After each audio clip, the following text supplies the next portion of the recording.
Okay, good. Recording has started. All right, we are here once again. Good evening, brothers and sisters. Welcome once again to our online tutorial in the English study group for the Malaysian Buddhist examination 2022. Are you guys looking forward to the examination? So the exam is next week. Yeah, next week. All right, so it's coming up very soon. I hope you guys have been practicing your past year papers. All right.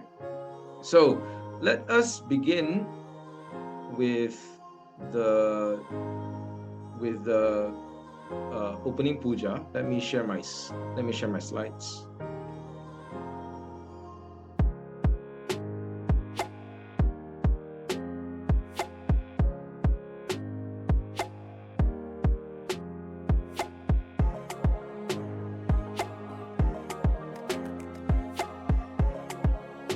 Okay, good. Everyone can see the screen now. All right, brothers and sisters, we'll begin with paying homage to the Buddha, Dhamma, and Sangha. All right, so we'll do Namo Tassa 3 times, and then we'll chant the threefold refuge. All right, so brothers and sisters, with a heart of devotion and understanding, let us calm our minds as we pay homage to the Triple Gem. We pay respect to our teacher, the awakened and exalted one. Namo tassa bhagavato arahato samma sambuddhassa. Namo tassa bhagavato arahato samma sambuddhassa. Namo tassa bhagavato arahato samma sambuddhassa. To the Buddha, our teacher, to the Dhamma, his noble message, and to the Sangha, the protectors of the Lord Buddha's message. We go for refuge, we seek no other refuge. Buddhang saranang gacchami, Dhammang saranang gacchami, Sanghang saranang gacchami, Dutiyampi Buddhang saranang gacchami, Dutiyampi Dhammang saranang gacchami, Dutiyampi Sanghang saranang gacchami, Tatiyampi Buddhang saranang gacchami, Tatiyampi Dhammang saranang gacchami, Tatiyampi Sanghang saranang gacchami. Sadhu, sadhu, sadhu.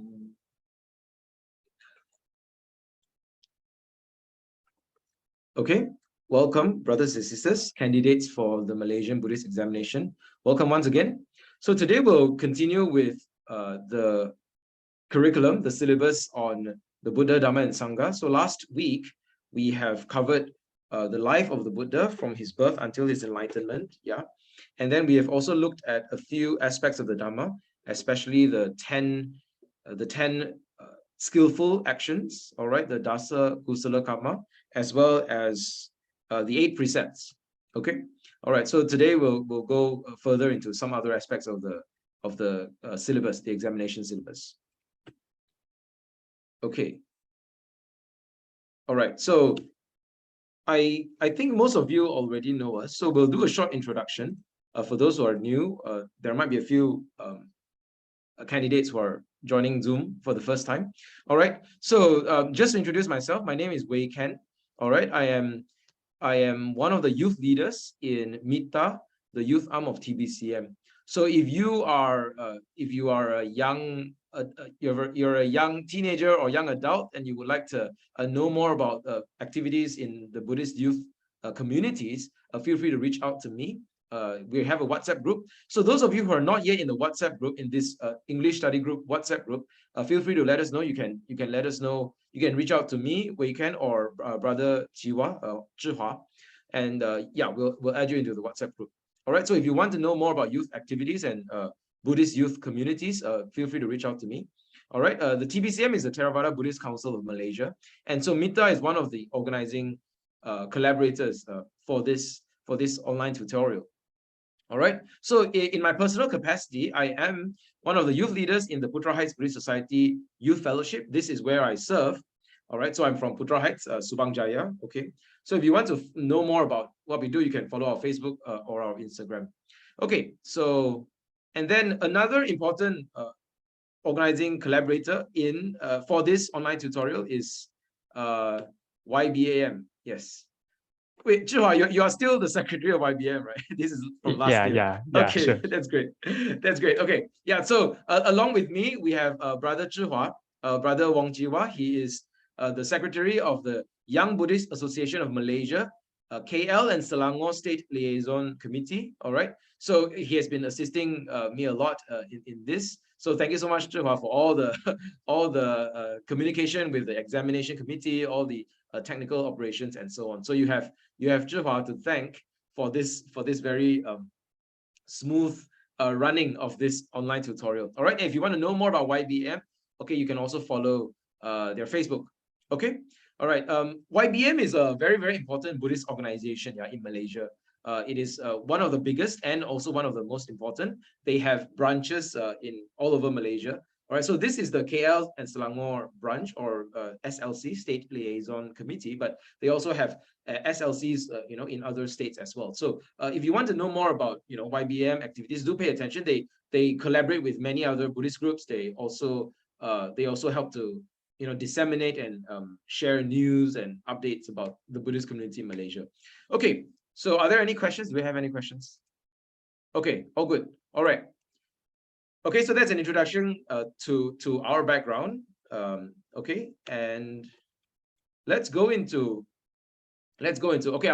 okay. So let me introduce Sister Puyi first, and then I'll share with you some of the important information, the links. Okay, so Sister Puyi is not in the Zoom call, but she has helped me. So last year she has helped me. She has helped me prepare some notes. Okay, prepare some notes for the exam. So right now, very soon I'm going to share the notes with you all through the links. So just a short introduction to Sister Puyi. She's my good friend, and she's at the moment she's a Dhamma school facilitator. All right, so she has prepared. I think she herself is also taking the examination. So to be able to be with her students and the Dhamma school children. So she also wants to accompany them through this journey. So she has prepared some notes for the junior and for the preliminary level and the junior level. Okay, so right now I'm going to share the links with you. Okay, so yeah, I'm very grateful to Sister Puyi for helping out as well. Okay, so let me give you all the links right now. So give me one moment.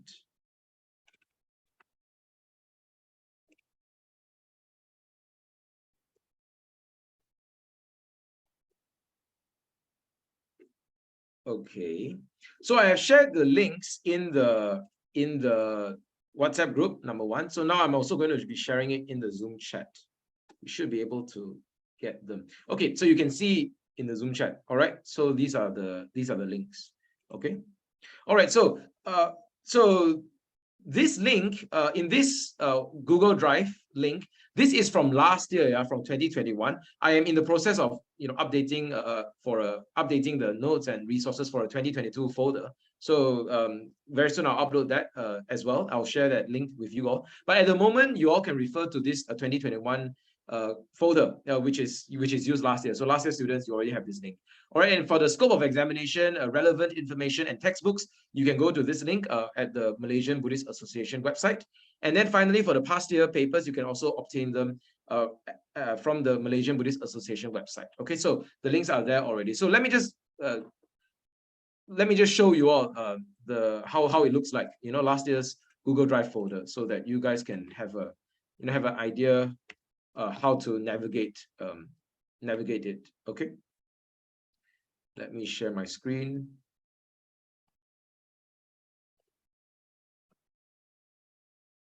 Okay, are you guys able to see my screen? Yep.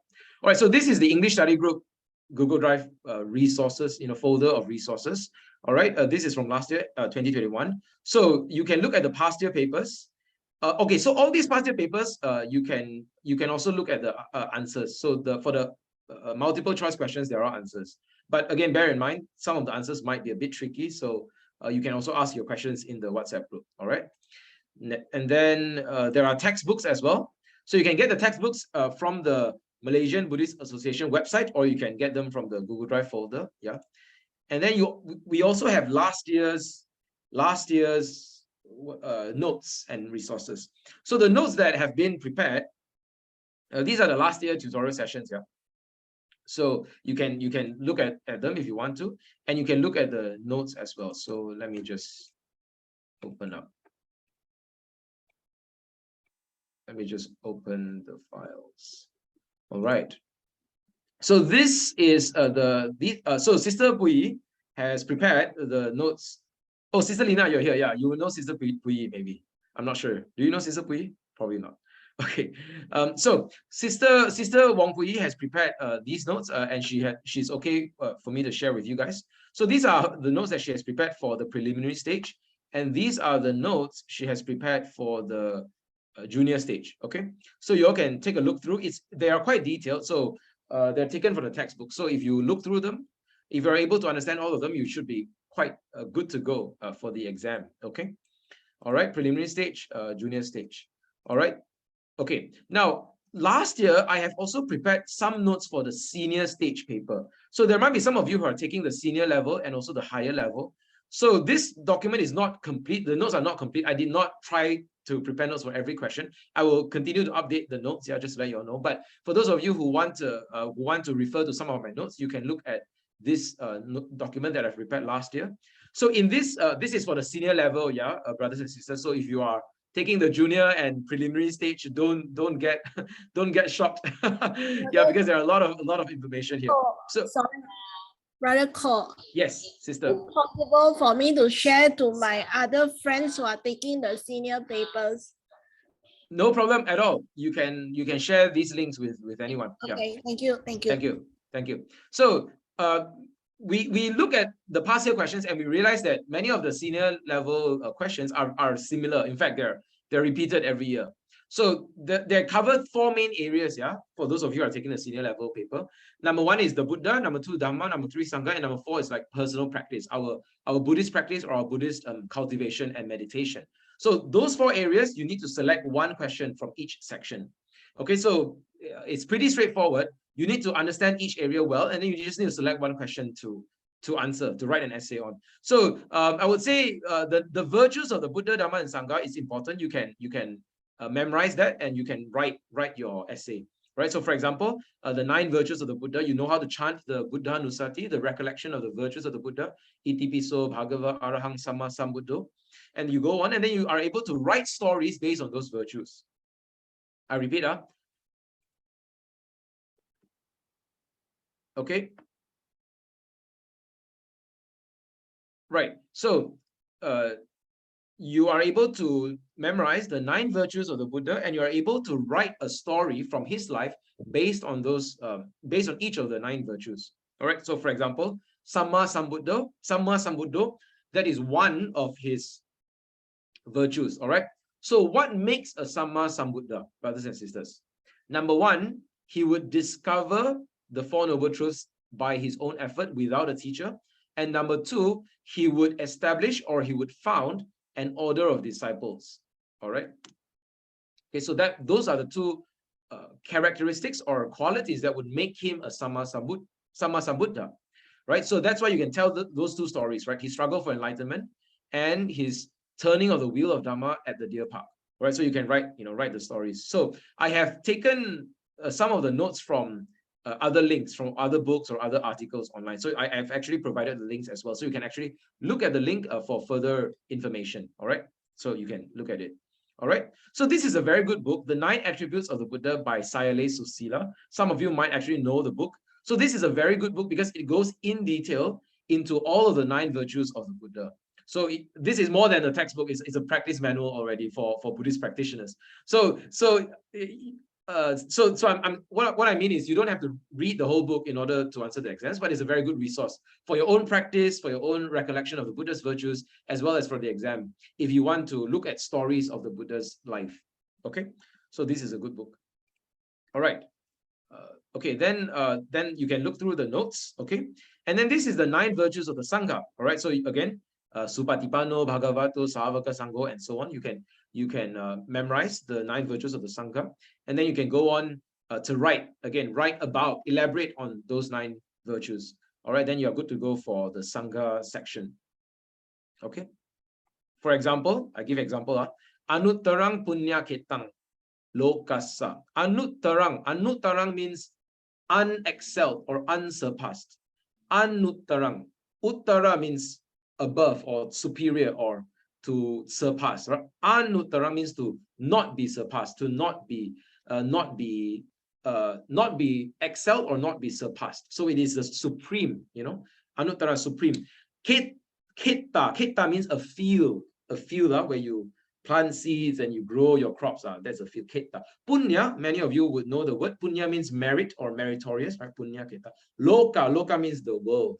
So the Sangha is the supreme field of merit for the world. Okay, so you can write about this. Okay, and I've again shared some links. Okay, share some links and some notes. All right, so sometimes they would also ask about the 5 precepts and the conditions for breaking the precepts. So again, I have shared some links. You can also click on the link to find out more about the 5 precepts. Okay, this is a very good overview of the 5 precepts in this document. All right, in this book or this PDF document, there is a very, very good overview of the 5 precepts. So again, you can look at it. Okay, and so on. So you can look through the notes to get some idea of how to answer the essay questions. Another one I want to mention is sometimes the essay question would also ask you to talk about one of the Buddha's disciples, because the Sangha, right? The Sangha section, they might ask you to elaborate more about the life of a disciple. So you can choose, well, the tip is to choose a very well-known disciple, an easy one, right? Sariputta or Mahamoggallana. So there's a lot of information online. You can actually read up about their lives, and then you can write about, their stories, right? So for example, let's take an example. Supatipano. Supatipano means well practiced. Su means good. Patipano means practice, right? Of good conduct, of good practice.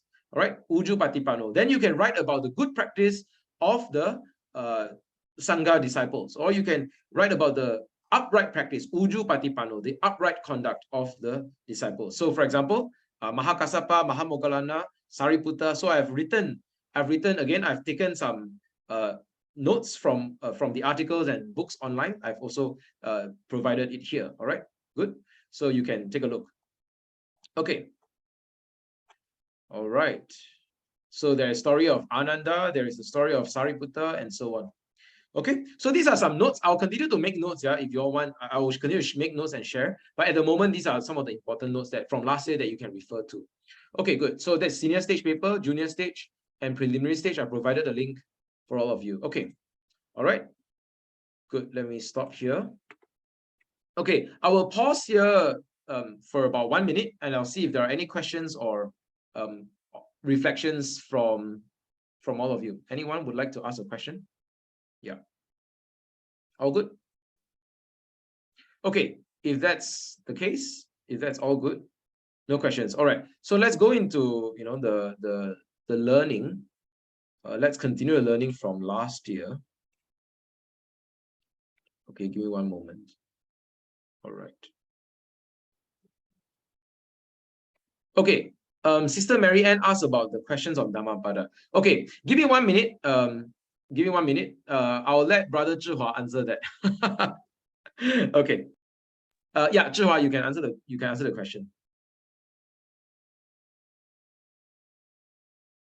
Yeah, so I already asked the sister there. They say you just follow the Dhammapada on the textbook. But later I will show you the picture, the detail on the WhatsApp group.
Okay, I'm back. All right.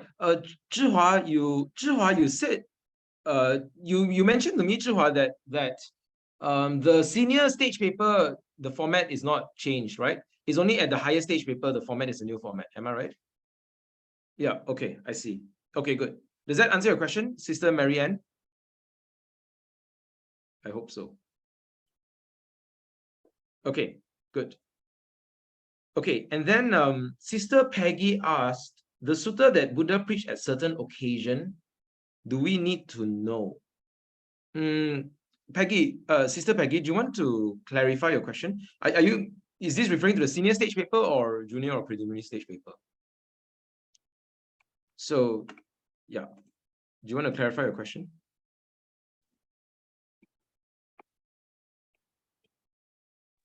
Hello, Brother Khor, can you hear Yes. me? Yes, I can hear you. Basically, like certain occasion whereby the five disciple, when Buddha preached the Anatta Lakkhana Sutta, right? Mhm. Those occasion that he preached a certain sutta, do we really need to know at that occasion when he what sutta did he preach? That kind of question, will they actually ask? Oh, okay. So this is for junior or preliminary level, right? Really. Yeah. The answer is yes. You need to know. Correct. You need to know. So, for example, let me share my slide. So, hang on.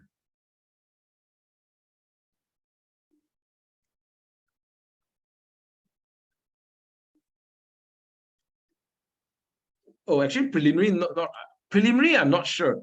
Junior stage, you need to know. So, okay, let me just share my slide first. Okay. All right. Okay. So this is for the preliminary level, right? Okay, for the preliminary level, right? Yeah. So preliminary level, they for the Dhamma, you need to know Tisarana, Vandana, Pancha Sila, and Dasa Kusala Karma. So it doesn't really mention any suttas. So you only need to know the story of the Buddha's life, which is like, for example, he taught the first sermon, all right? Yeah. Yeah, things like that. So you don't have to know like where the sutta, but for junior stage, there are some suttas you're expected to know. So for junior stage, you might want to know the Four Noble Truths, where was it taught? You might want to know the Mangala Sutta, where was it taught? Yeah. And the audience and so on.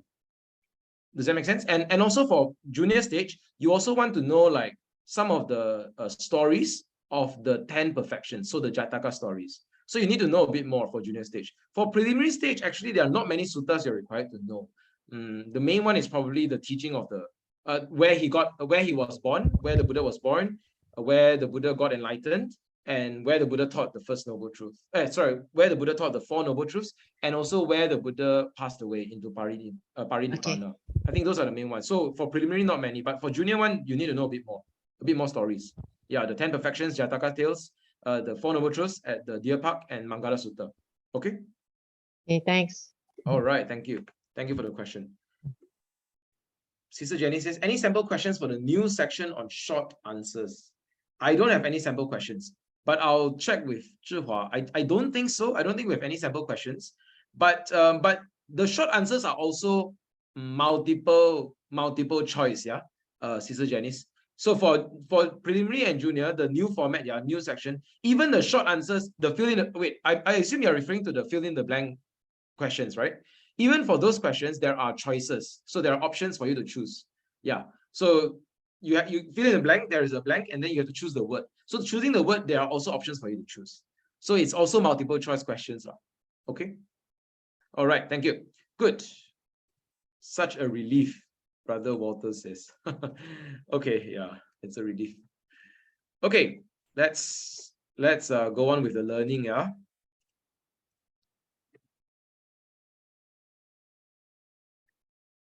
Okay, yeah, so thank you, Sister Pui, for helping me with the notes.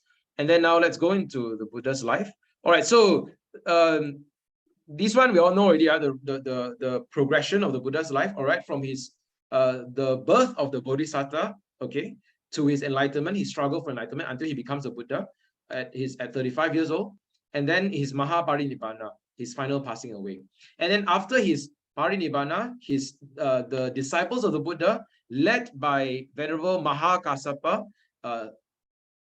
convened, the first Sangha council, all right, the first Buddhist council. Okay. All right. So the birthplace of the Buddha, we've covered this last week. Okay. Then when the Bodhisattva was born, he uttered this. This is one of my favorite verses, one of my favorite stanzas, passages from the suttas. Ago hamasmi lokasa, jeto hamasmi lokasa, seto hamasmi lokasa, ayamantima jati nati dhani punna bhavo. Chief am I in this world, I am the eldest in the world, I am the foremost in the world. This is my last birth. Jati means birth, right? Punna bhavo means another birth, a renewed existence, okay? Nati means no more. So there is no more renewed existence, okay? All right. And then the threefold knowledge that he gained under the Bodhi tree at the night of his awakening. Okay, this one we covered last week already. And then the first, second, and third watches of the night. All right, so this is what he uttered when he became a Buddha, right? So this is his song of victory, right? His poem of victory. Okay, and the meaning of this, you can find it in the Dhammapada verses 153 to 154. So we can look at this. This is his song of victory. It's like his utterance of victory, because he has finally found this enlightenment. He has finally attained Nibbana. So look at the tone and the language of the Buddha. Through many births I have wandered on and on. Aneka jati sangsarang. Sangsara means to wander on and on. Searching for but never finding the builder of this house. To be born again and again is suffering. Dukkha jati punna punnam. Jati means birth. Punna punnam. Born again and again. Dukkha. To be born again and again is suffering. But now, after many, many births, the Buddha says, house builder, you are seen. You will not build a house again. All the rafters are broken. The ridgepole is destroyed. The mind gone to the unconstructed, the unconditioned. Vi sankhara, unconditioned or unconstructed. Chitta, chitta means the mind. Tanha nang kaya majjhaga. The mind has reached the end of craving. Okay. All right, and these are the 7 weeks after his enlightenment. So we also covered this last week. You have to know, what the Buddha did in each of the 7 weeks. Okay, we've covered this last week. And then after his 7 weeks, he began teaching the Dhamma, right? So at first, he wanted to teach who? Do you guys know this? At first, the Buddha was considering to teach, okay, 2 people. Who were those 2 people? Let's see if you guys remember. Anyone knows? Okay, so let's look at the chat. His 2 teachers. Okay, thank you. Thank you, Sister Peggy. All right, so the Buddha initially considered the 2 teachers, Alara Kalama and Uddaka Ramaputta. So in one sense, they are his teachers, right? Before his awakening, he was learning from these 2 teachers. But in another sense, the Buddha is without a teacher, right? The Buddha is without a teacher. He gained awakening on his own. So why? What does this mean? Did he have teachers or did he not have teachers? So the correct answer is he had teachers, but with regard to the Noble Eightfold Path and with regard to the attaining of Nibbana, he has no teacher. What does that mean? It means that the Dhamma that he learned from Alara Kalama and Uddaka Ramaputta did not lead him to Nibbana. Their Dhamma, their teachings did not lead him to the supreme joy, the supreme happiness, okay? So he had to discover that path on his own. So he discovered the Noble Eightfold Path on his own, and then he walked the way to Nibbana. So with regard to his attainment of Buddhahood, with regard to his attaining of Nibbana, he has no teacher. So what he did learn from his teachers were the spiritual path to attain the higher jhanas, the immaterial jhanas, or the formless realms, all right? Arupa jhana, okay?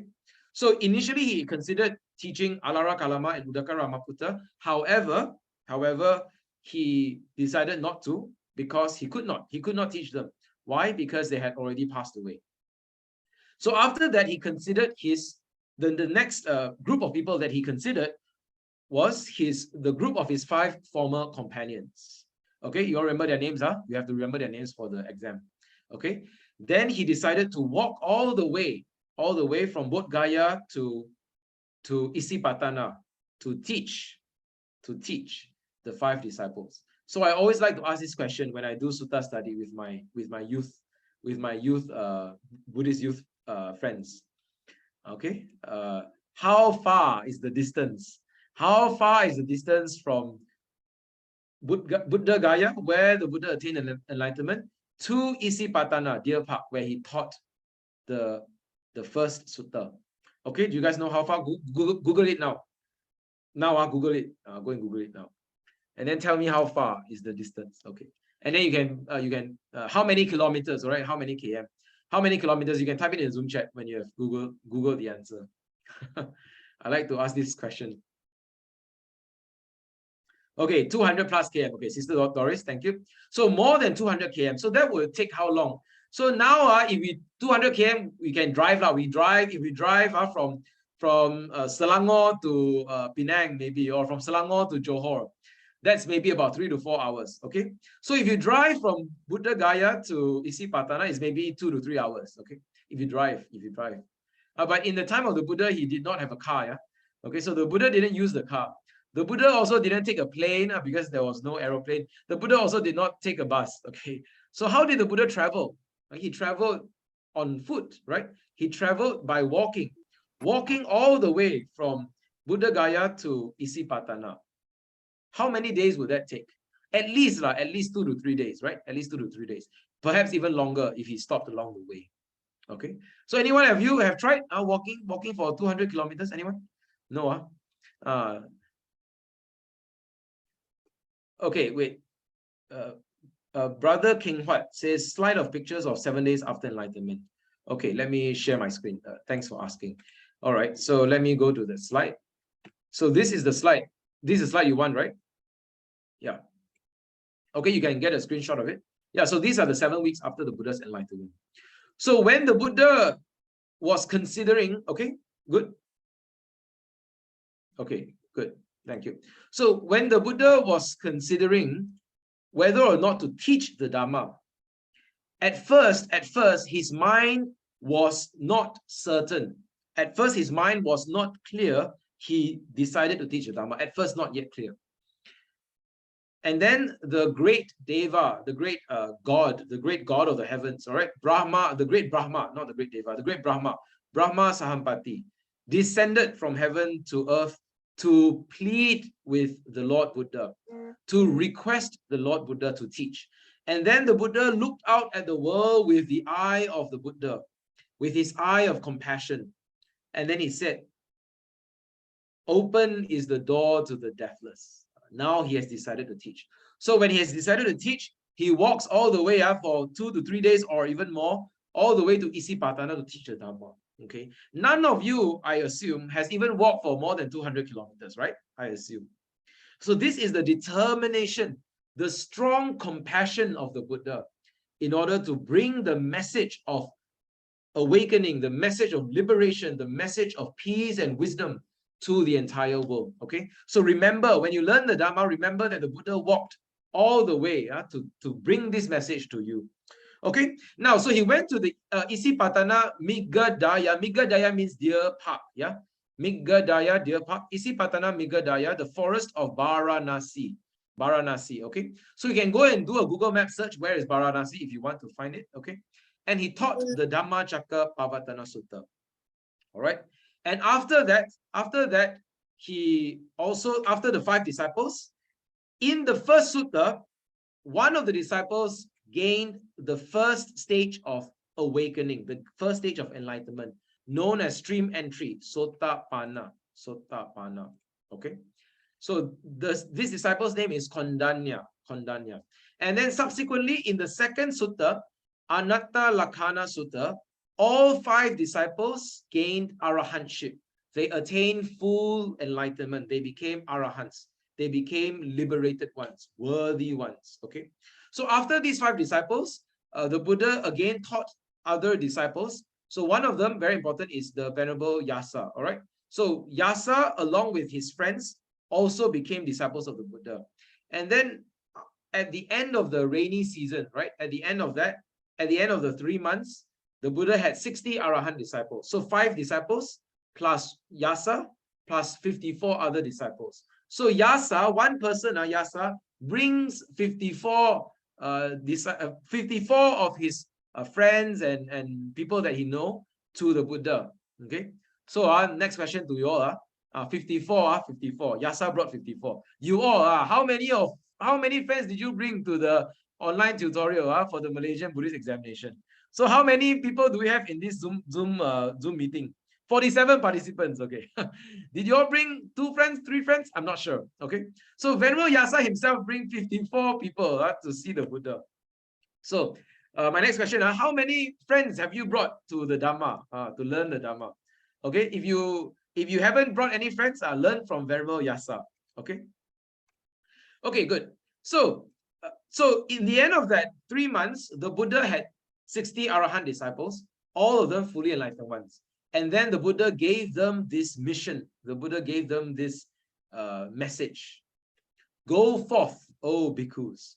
Go forth, O practitioners, for the good of the many, for the joy of the many, out of compassion for the world, for the well-being of devas and manusa, for the well-being of gods and humans.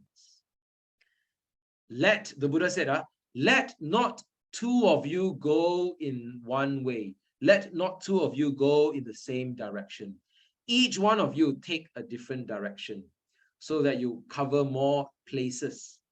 This is how the message of Dhamma started to be propagated all over India and today all over the world.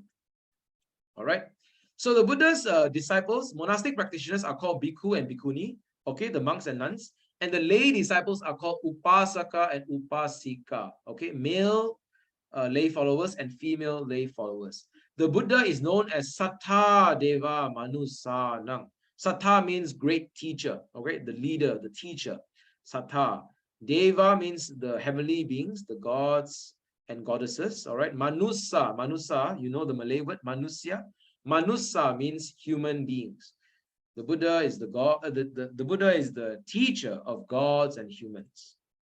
All right, let's go. Let's look into the Dhamma. Okay, so we covered this last week already. Yeah. So Panchasila is the 5 precepts. Yeah? All of you already know. Yeah, the 5 precepts. And then you have the Dasa Kusala Karma, the 10 meritorious actions. All right. Okay, and then for the junior stage, you need to know a few more things. Atangika Sila is the 8 precepts. Dasa Parami is the 10 perfections. Chattari means 4, yeah. Chattari Arya Sachani. Sacha means truth. Sacha means truth. Arya means noble. So the 4 noble truths. And you also have to know the 38 blessings in the Mangala Sutta. Okay, let's go to each of them.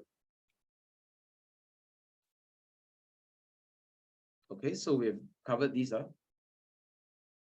Okay, 8 precepts. All right, 8 precepts, you have to memorize the Pali. Yeah, we've already told you this. Panatipata, destroying life. Adinadana, taking what is not given. Abrahmacharya, refraining from sexual activity. All right, Musavada, false speech. Sura Miraya Majja Pamada Thana, refraining from alcoholic drinks and any basis for intoxication. Okay. Now, next one.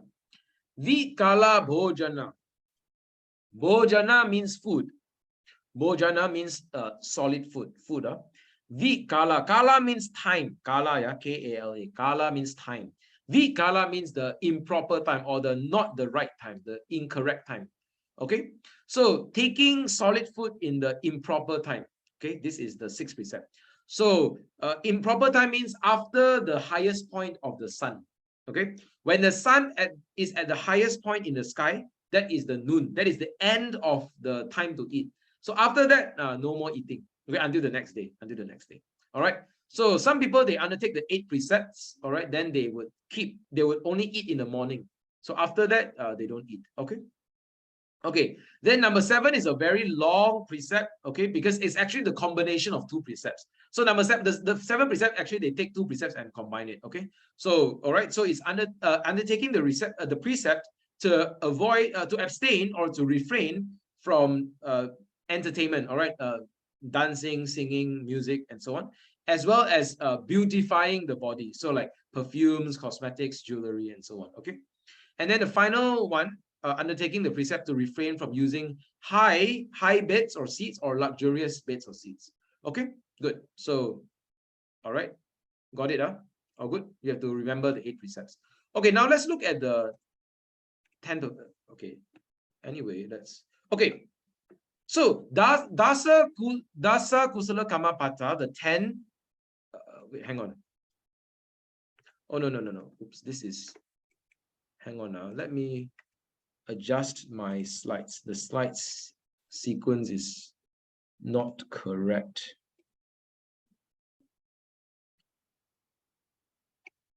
Okay. Let us first go to the 10 meritorious deeds. Okay, we covered this last week already, so I'll just briefly go through it today. All right, the 10 meritorious deeds, 10 skillful actions. We've covered this last week. So this is from the textbook, yeah. So dana, charity, virtue, sila, bhavana, mental culture, appachayana, respect, reverence, honor. Okay, veya vacha, service, pati dana, the transference of merit or the sharing of merit, pata numodana, rejoicing in others' merit, Dhamma savana, listening to the Dhamma, Dhamma desana, teaching the Dhamma, explaining the Dhamma, talking about the Dhamma, all right, discussing the Dhamma. And then ditiju kama, straightening our views, making our views straight, upright, and clear. Okay, so these are the 10 meritorious deeds. So let me just go to the textbook, okay, and then you all can see how it looks like, the textbooks. Okay, so let me get the link. Let me get the link here.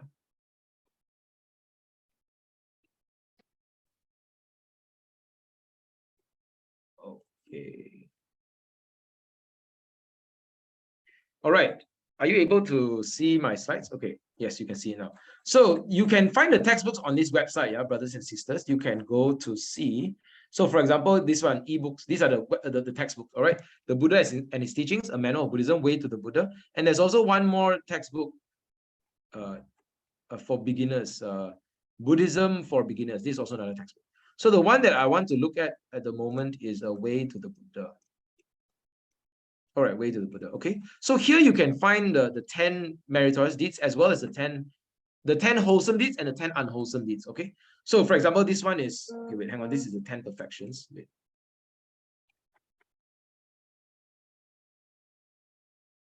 Let me look for the 10 meritorious deeds.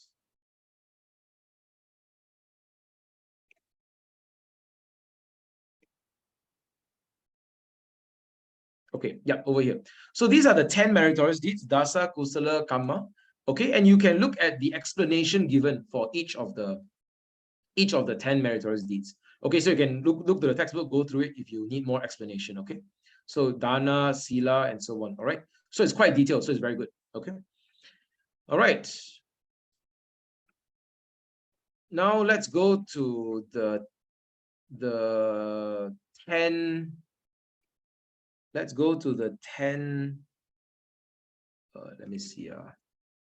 Let's go to the 10 unwholesome deeds. Wait, give me a moment.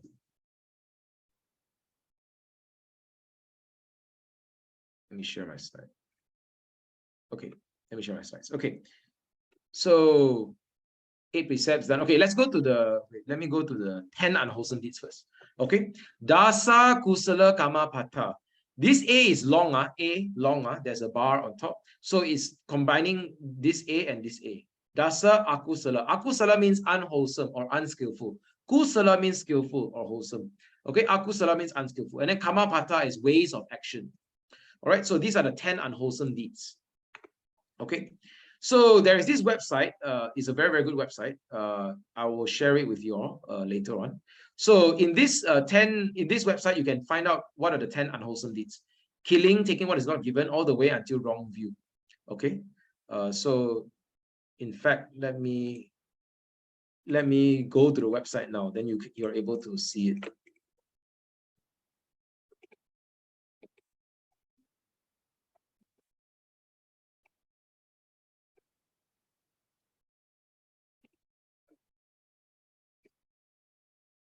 Okay, so these are the 10 unwholesome deeds: killing, taking what is not given, sexual misconduct, false speech. Okay, so this 10 unwholesome deeds is divided into 3 categories. Okay, bodily action, verbal action, and mental action. All right, body, speech, and mind. So the first 3 are bodily action: killing, taking what is not given, and sexual misconduct. And then the next 4 are verbal action: false speech, divisive speech, harsh speech, and frivolous speech. All right, and the last 3 are mental action. Okay, so you can go through this: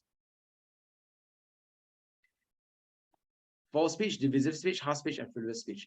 And finally, you have the last 3, mental action. All right, so the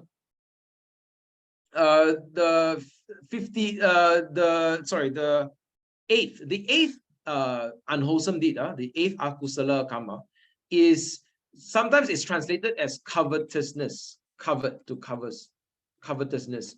The idea is, or it's something related, it's a bit related to the word envy. The idea is you would like to desire something else as your own, so someone else's property as your own. So you covet, C-O-V-E-T. You covet. You want another person's property, or another person's belongings, or another person's wealth and possessions. Okay, and then the next one is ill will or hatred. You desire the downfall, or you desire the adversity of another person. All right, and finally the last one is miccha ditthi. Miccha ditthi means your view is not in accordance with reality. Okay, your view is not in accordance with reality. All right, so these are the 10 unwholesome deeds. Okay, good. Okay, let's move on. The next one I want to look at is the 10 perfections. The 10 perfections, yeah. Let me show it to you all. Okay, are you guys able to see my screen? All right, good. The 10 perfections are. The 10 perfections, what are the 10 perfections? The 10 perfections are the qualities that are cultivated by the Buddha or the Bodhisattva many lifetimes prior to becoming a Buddha. So these are called the Jataka tales, or the Jataka stories. So many lives, the Bodhisattva has been practicing cultivating the 10 perfections until he becomes a Buddha in his final life, right? But not just the Buddha, not just the Bodhisattva, all of us have to cultivate the 10 perfections if we want to become an enlightened person. All right, if you want to reach Nibbana. So let me go through the 10 perfections first. Okay, let me look for it. I have to look for it. So this textbook is very good because it helps to go into detail in each perfection, each quality. So for example, these are the 10 perfections, the 10 qualities, and then you want to practice these 10 perfections until you reach Nibbana. So there are 3 ways or 3 modes to reach Nibbana: Sama Sambuddha, Pacceka Buddha, and a Savaka. A Savaka means a disciple.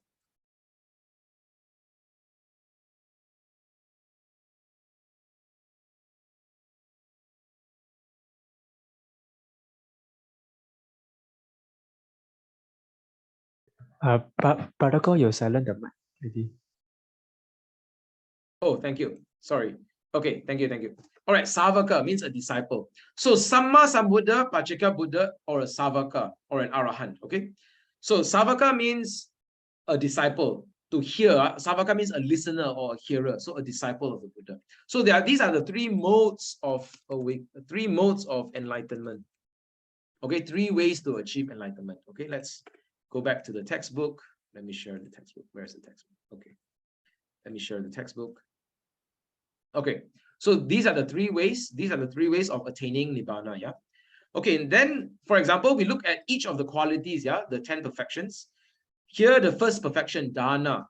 right? Then there is an explanation on the quality, description of the quality dana, and then there's also the story of the bodhisattva performing this act of dana, cultivating this quality of dana. So you can read it. All right. So this dana is an act of great generosity, act of giving. Okay. So for many lives, the bodhisattva has given away his kingdom, for example, given away his wealth, given away his body, his limbs, his hands, his eyes, and so on, and also given away his life. Right? So this is the greatness of the bodhisattva. For many times, many lives, he has been practicing this act of dana. Okay, But then so you can look at the story. Teacher, but didn't Guan Yin did that for her father? Did Guan Yin do that for her father? That's a very good question. I'm actually not sure. I'm not very familiar with the story of Guan Yin. I'm not sure. I'm not familiar with the story. But if someone in the audience knows, you can share in the Zoom chat. I actually don't know whether or not Guan Yin has this story. So maybe someone can share this story with us. Okay. All right. Thank you for the question. All right. And then for many lives, the bodhisattva has been practicing this dana. Yeah.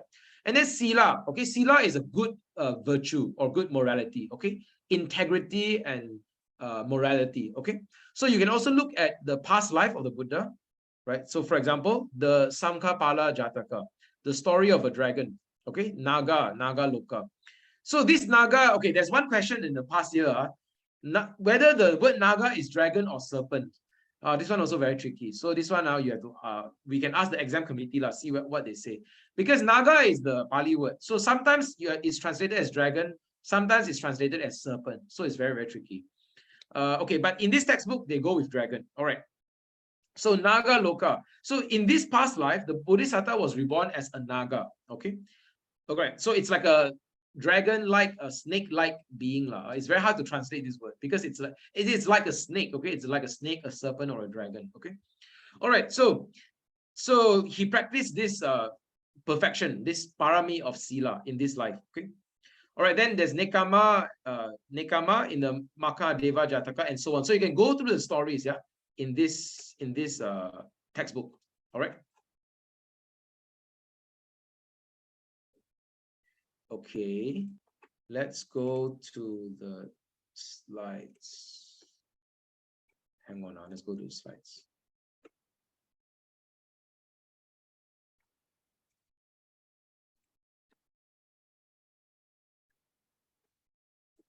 All right. Can you see my screen now? Yes, you can see my screen. Okay, good. So dasa parami. Dasa means 10, parami means perfections. So this is a way to remember the parami, okay? This is my way lah. You can use your own way, don't worry. So my way is I use a word gewiddo to remember all the 10. This is in English, okay? G is generosity or giving, okay? I is integrity, okay? R is renunciation. W is wisdom. The first E is energy. The second E is endurance or enduring patience. And then the next one is T is truth or truthfulness. The D is determination. And then L is love or loving kindness. And the last E is equanimity. Okay, so this is my way of remembering it. It's a interesting acronym, I guess. Gewiddo. Okay, so then you need to remember the Pali. So this is the Pali. So there's no easy way to remember the Pali. So I use the English to help me remember I use the English to help myself remember the Pali. That's my way. You can use your own way. Okay. So dana, sila, nekama. What is P? P is wisdom. Panya, and then V, energy, virya. And then patience or endurance, kanti. And then truth is satcha. And then determination, aditthana. And then love is metta. And then finally equanimity, upeka. All right. Dana, sila, nekama, panya, virya, kanti, satcha, aditthana, metta, upeka. Okay, can remember all 10? Okay. All right. So there is a story. There are actually many stories, not just one story, but you can choose to remember one story for your easy memory, especially for those of you who are writing the essay. You can remember just one story for each parami. Okay. All right. So just now I've shared already. Prince Vesantara. Okay, let's go to a few. Actually, there are many stories. You can go and look at it. One very good one is Adithana. I like this Jataka story. Temia Jataka Adithana. The prince was very determined to practice the renunciant life. So the prince was very determined. He didn't want to be king. He didn't want to be king. He didn't want to rule the country, because he knows that when he becomes king, this country would make him do many violent actions as a king. So go to war and so on. So he didn't want to get a lot of bad karma in doing violent actions. So he says, I'm very determined. I want to be a renunciant life. So even when people try to torture him, try to attack him, he still try to abuse him, he still maintained his silence, and he did not move. He did not give in to this effort to make him be a king. Okay, so anyway, that's the story. So I like this story, very strong story, a very good story. So this story can make us reflect and ask ourselves this question, right? How strong is our determination? Yeah, you can think about your own, right? Some of you might have a very ambitious goal in your life. Okay, maybe you want to score A in the exam.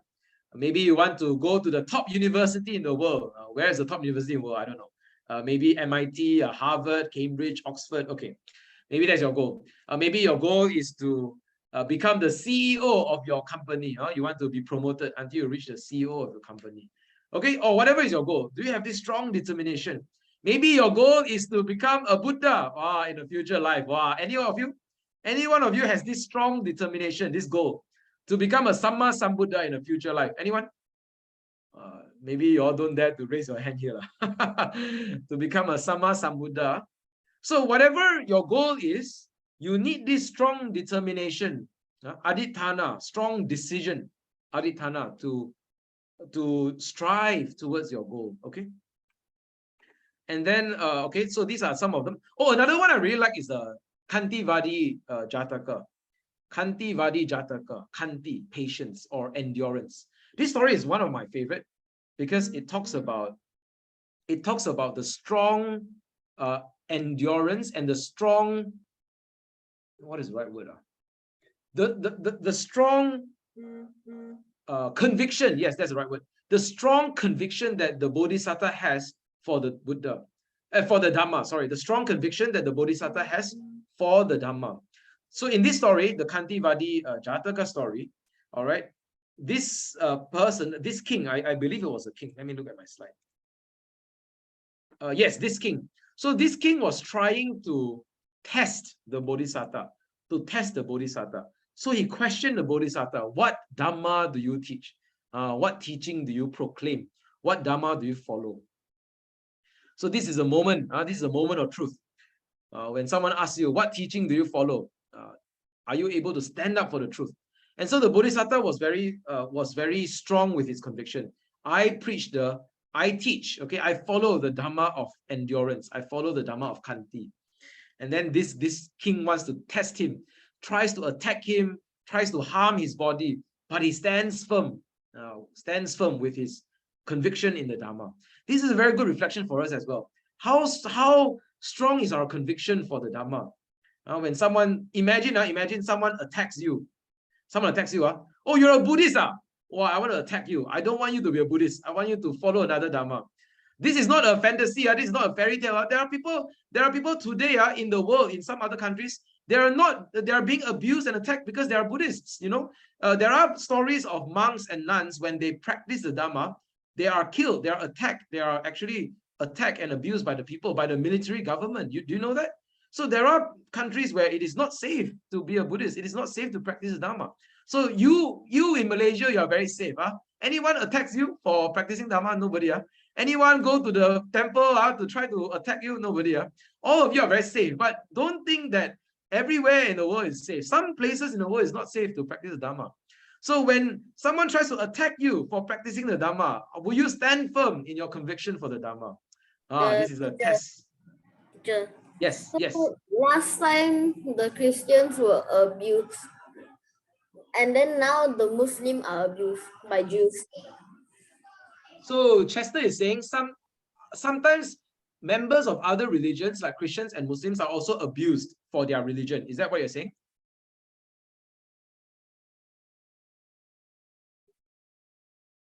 Okay, I think I think that's what I understand from what Chester is saying.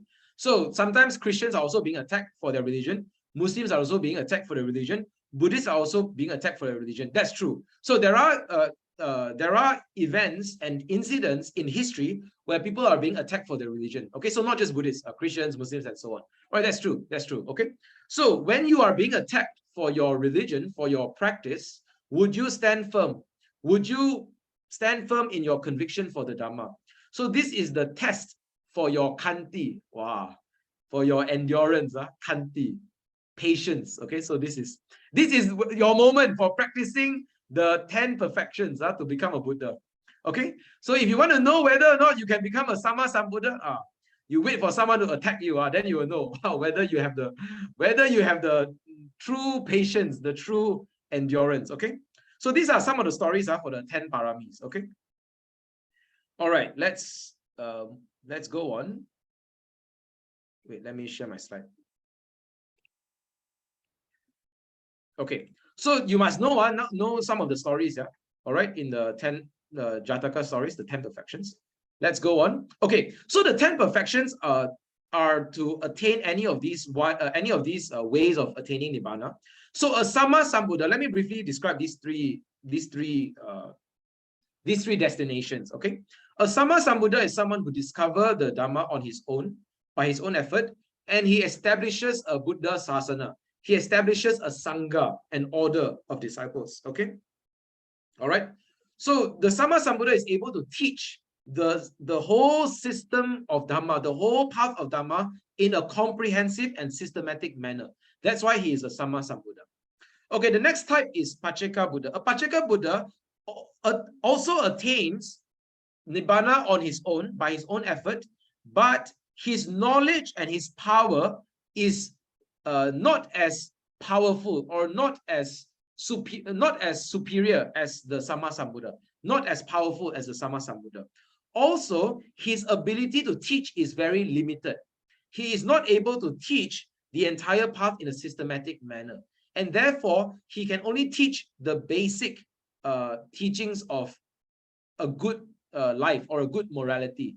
Okay, so he does not establish, he or she, the Pacceka Buddha, does not establish a Sangha. Okay, so there's no Sangha there's no Sangha under a Pacceka Buddha. Okay, and finally a Savaka or a disciple or an Arahant. By the way, all are Arahants. Sama Sambuddha is also Arahant, Pacceka Buddha is also Arahant, and then the Savaka is also an Arahant. All are Arahant. Okay, but specifically the third type is a Savaka Arahant, means a disciple Arahant. So the disciple Arahant will be a disciple of a Sama Sambuddha. So in our current present historical time, the Sama Sambuddha of our time is the Buddha Gautama. Everyone knows this, the Buddha Siddhartha Gautama.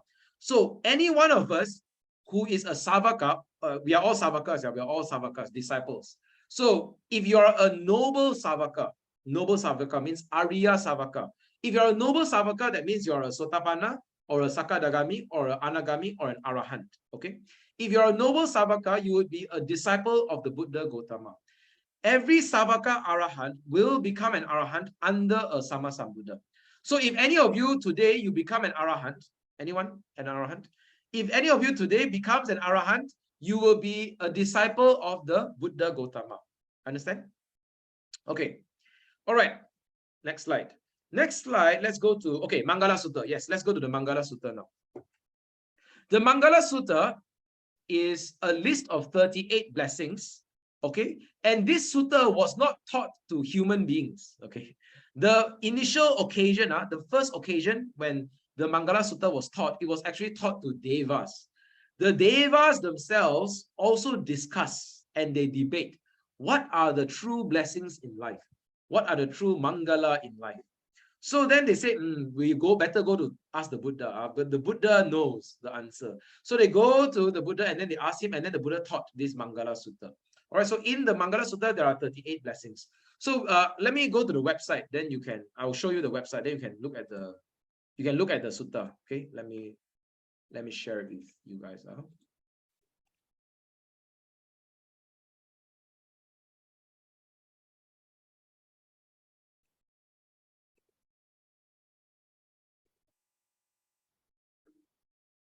Okay. So this website, the website is in the slide, the link. Okay, so this website is very good. It gives you you know what? Let me share it in the link. Let me share it in the Zoom chat.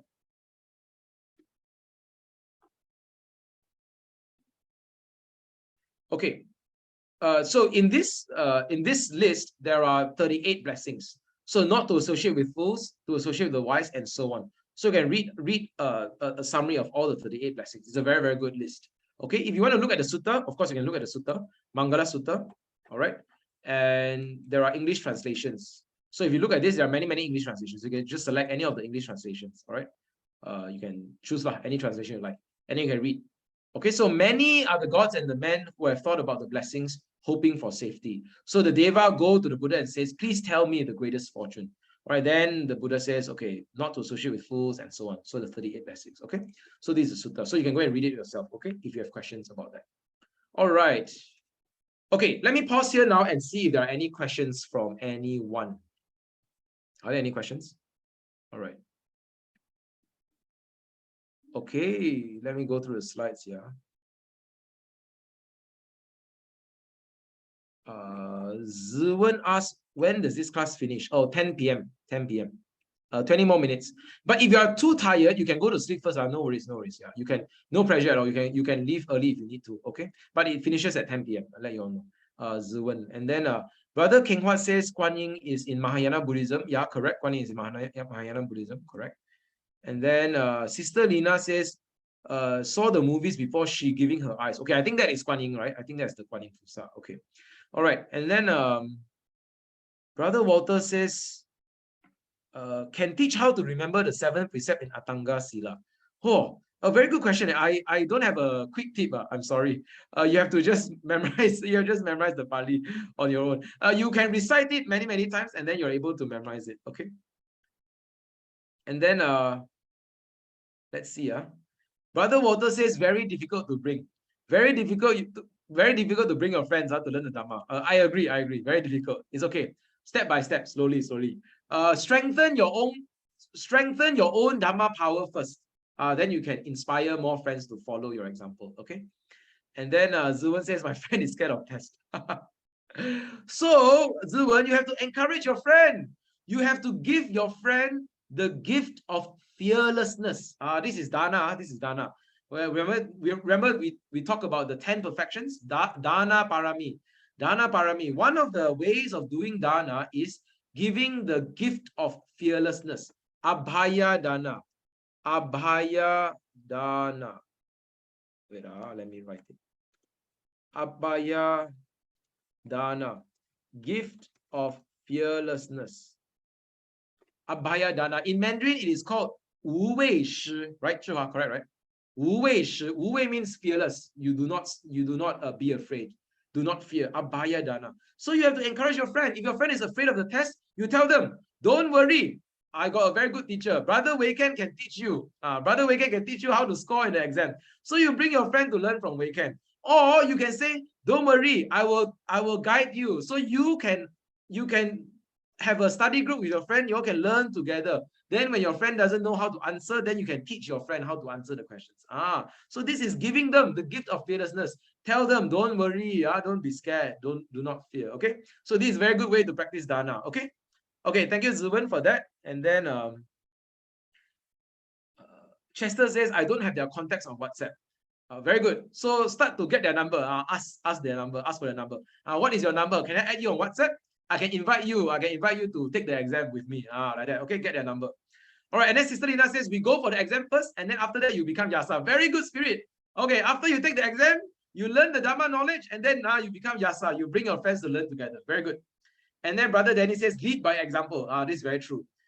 Strengthen your own Dhamma wisdom first, and then you can lead by example. You can inspire and encourage other people to also learn the Dhamma. Okay, very good. Okay, any more questions here?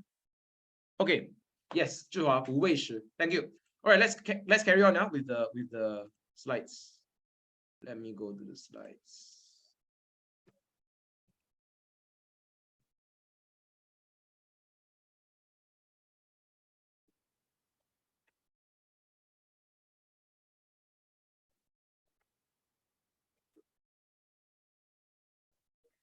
Okay, good. So after the Mangala Sutta, another sutta is very important, is the first sermon, the first sutta. Okay, this one you have to know just briefly for the junior level. You have to know the Four Noble Truths. But if you are taking the senior stage or the higher stage, you have to know this sutta very well. You have to know the Four Noble Truths because you have to write an essay on the Four Noble Truths. Okay, all right. Okay, good. So the first sermon was taught in the Isipatana Deer Park. Okay. Okay, so this is a very beautiful painting. I love this painting. So you can see the 5 disciples, and then you can see the deer. All right, so this is a deer park. All right. So in this sutta, what did the Buddha teach?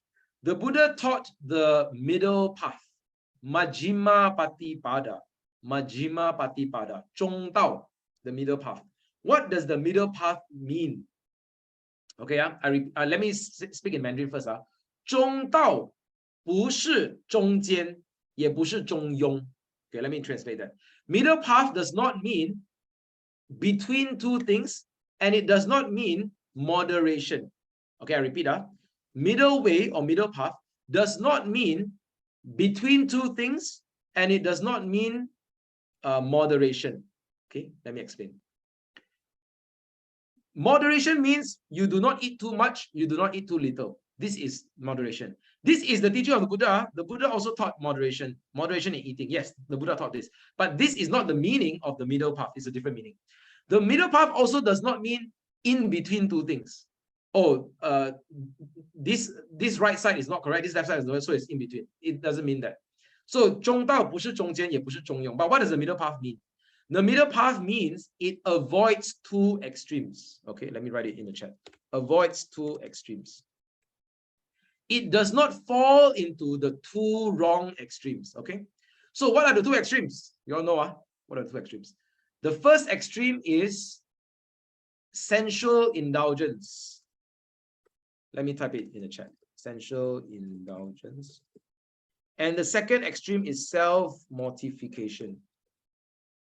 Okay, sensual indulgence means you think that the way to ultimate happiness is through the 5 senses, is through the enjoyment of sensual pleasures. Okay, seeing beautiful things, hearing beautiful things. So the 5 senses are the way to ultimate happiness. This is sensual indulgence. Okay, this is one extreme. Another extreme is self-mortification. Self-mortification means you put your body in pain. You torture the mind and body. You torture yourself because you think that this is the way to happiness. Okay, so both are extremes and both are avoided. So that's why it's called the middle way, Majjhima Patipada. All right. So what is this middle way? The Buddha says, what is this middle way? The middle way is the Noble Eightfold Path. All right. So Noble Eightfold Path and the Four Noble Truths. This one also everyone must know. All of you must know. As Buddhists, you must know. Whether or not you're taking the exam, you must know the Four Noble Truths. Very important. Okay. Dukkha, Samudaya, Nirodha, and Magga. Dukkha, Samudaya, Nirodha, and Magga. So dukkha means suffering or unsatisfactoriness or unpleasantness or pain. The pain, the despair, the suffering, the disappointment, the anguish of life, this dukkha. The Buddha's path is so important because the Buddha identified the right cause of suffering. Many teachers and many philosophers and many thinkers, they teach suffering. They know that life has suffering. Right? Many of us know. But many of us don't go to the root of the problem, the root cause of the problem. This is why the Buddha's analysis is so important. This is why the Buddha's diagnosis is so important. When there is a disease, when there is a sickness, an illness, you can feel it, right? You can feel it. Oh, maybe my back is pain. Maybe I have a fever. Okay, maybe my throat is pain. I have a sore throat. Okay, maybe you can feel the pain. You can feel the dukkha, the illness. But you might not know where is the real problem. You might not know where is the real problem. For example, if your leg is painful, Okay, let's say you have pain in your leg. The problem might not be in your legs. Do you know that? The problem might be in your back, or it might be in somewhere else in your body. I repeat, the pain might be in your legs, but the cause of the pain might be deeper than that. It might be somewhere else. It might be your back. It might be in your back, for example, or it might be somewhere else in the body. So it is possible that we miss the cause of the problem, the cause of the disease. So what do? The answer is we go to a doctor, correct? We go to a doctor. So we go to the, when we have the illness of dukkha, we go to the doctor. Who is our doctor? The doctor is the Buddha. The Buddha is our doctor. So the Buddha is able to diagnose, analyze the root cause of suffering. This is why it's so important. So the root cause of suffering lies within our craving, our grasping, our delusion. Many people think that the root cause of suffering is external, outside. For example, some people say, my teacher is the source of my suffering. Give me so much homework, a lot of suffering. Correct or not? My parents are my source of suffering. Always ask me to do this, do that. So much suffering. Some people say exams is a source of suffering. Correct or not? Some of you say, oh, very scared of exam. Exam is the source of my suffering. So all of these are external causes. Now let me ask you, brothers and sisters, if you think examinations are the cause of suffering, if you think that, let me ask you a question. If I take away examinations, would your life be free from suffering? This is the reflection. If you think that examinations are a source of suffering, then you have to ask yourself, you have to reflect, if I take away exams, would my life be free of suffering? If the answer is no, that means you haven't reached the root cause of your suffering. Some people say my parents, my boss is my boss is the cause of my suffering. My teacher is the cause of my suffering. If I take away your teacher, let's say in your life, this teacher doesn't exist. In your life, this boss does not exist. Your boss, your employer does not exist. Will your life be free of suffering? So you have to think, okay, this is a reflection. All right, the third noble truth is the truth of the end of suffering. The end of suffering. When the Buddha teaches the cause of suffering, that means there is hope. That means there is hope. Why? Because when you take away the cause of suffering, then the effect also falls away. Because the Buddha is able to identify the cause of suffering, we also know that the suffering is a problem that can be solved, can be eradicated. That's why there is hope. So the third noble truth is nirodha. Nirodha means cessation. In Mandarin, it's mie. By taking away the cause of suffering, by taking away our delusion and our craving and our grasping, we are able to end suffering. This is the third noble truth. Okay? So now the doctor tells you, you have cancer, you have a disease, you have cancer. The cause of your cancer, the cause of your disease, okay, the cause of your disease is the what is it called? The tumor in your body. So the doctor does the scanning. He scans your body and then finds the tumor located in your body. This is the second noble truth, the cause of your. And then the third noble truth, the doctor says, okay, by removing this tumor, by taking away this tumor, your body will be healed. Your cancer will be killed. Your cancer will be destroyed. And then the doctor stops there. Then you say, hey, how to remove the tumor? Okay, so how to remove the craving? How to remove the delusion? Then the doctor says, okay, let me perform a course of treatment. Let me give you medication. Let me give you chemotherapy. Okay, this is the fourth noble truth. The fourth noble truth is the way to remove the cause of our suffering so that we can reach the end of suffering. So the fourth noble truth is the way. What is the way? Magga, the path or the way. The way is the noble eightfold path. All right, noble eightfold path. Okay, so this is the summary of the Four Noble Truths in the first sutta, Dhamma Chakka Pavatana Sutta. Ku ji miet tao. Thank you, Sister Lai.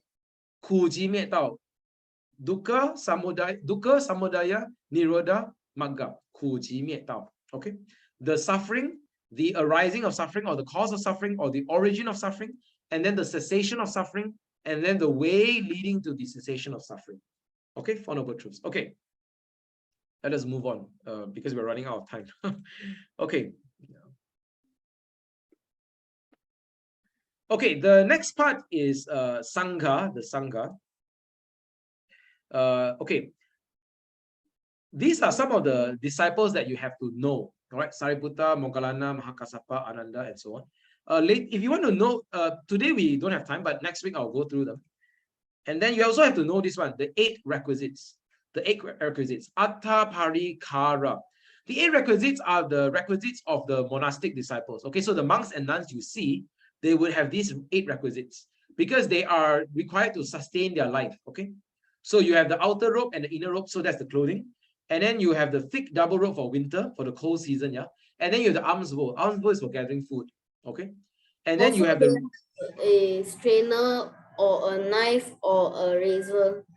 Correct. Thank you. So you have a knife. Knife is for shaving the hair. Okay. And then you have a needle and thread for sewing and for mending the clothing, mending the ropes. So let's say the ropes are broken or are torn, you want to mend it, needle and thread. And then a belt, and then a water strainer. So a water strainer is like a water filter, so that removing impurities or removing insects and so on for drinking water. Okay, the 8 requisites. All right. So if you want to see what is the belt for? Good question. Good question. I assume I need to read more into this. I'm not sure, but I assume it's for holding the clothing, for holding the clothing together.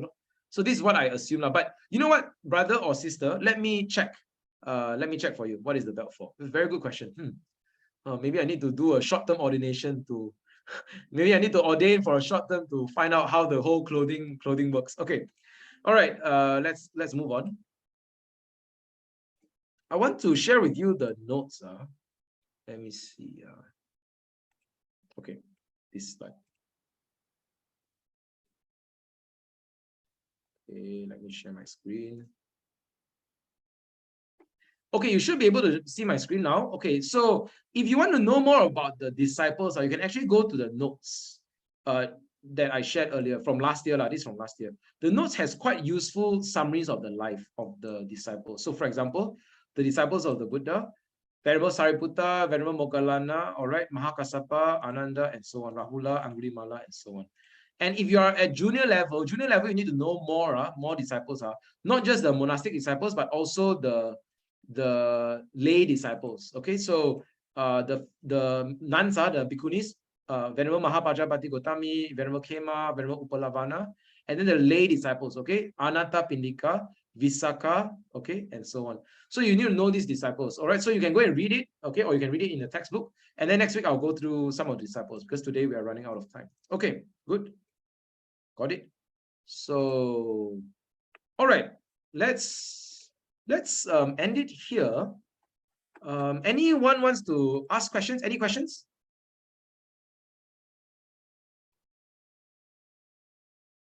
Okay, Brother Weiken, may I confirm with you, under the new syllabus, higher stage, only 2 suttas will be tested, Sigalovada Sutta and Vasala Sutta. Okay. Okay. I'm not sure the new syllabus. Zhihua, let's check with the exam committee, the new syllabus. Okay. Sister Juliana, I will confirm with you these 2 suttas. If you want to go through those suttas, I can stay back for a short while after 10 p.m. and go through those 2 suttas very briefly. And then next week I'll go through them again. Okay? Can I? If you can stay back, if you can stay back, no pressure. If you can stay back after 10 p.m., I can go through those 2 suttas with you. Okay? So, okay, yeah. Okay, I'll show you all what the suttas are, what the suttas look like. Okay. Thank you. All right, any other questions? Any other questions? Sister or brother Chai Hun says, Junior Sutta Angulimala is associated with childbirth or morality. The answer is childbirth. The answer is childbirth. Yeah, it's a bit tricky because actually Angulimala Sutta covers many things. But the reason, let me explain, why is it associated with childbirth? Let me explain. It's because there is a parita, Angulimala parita. Wait, let me type it. Let me type it for you. Yeah.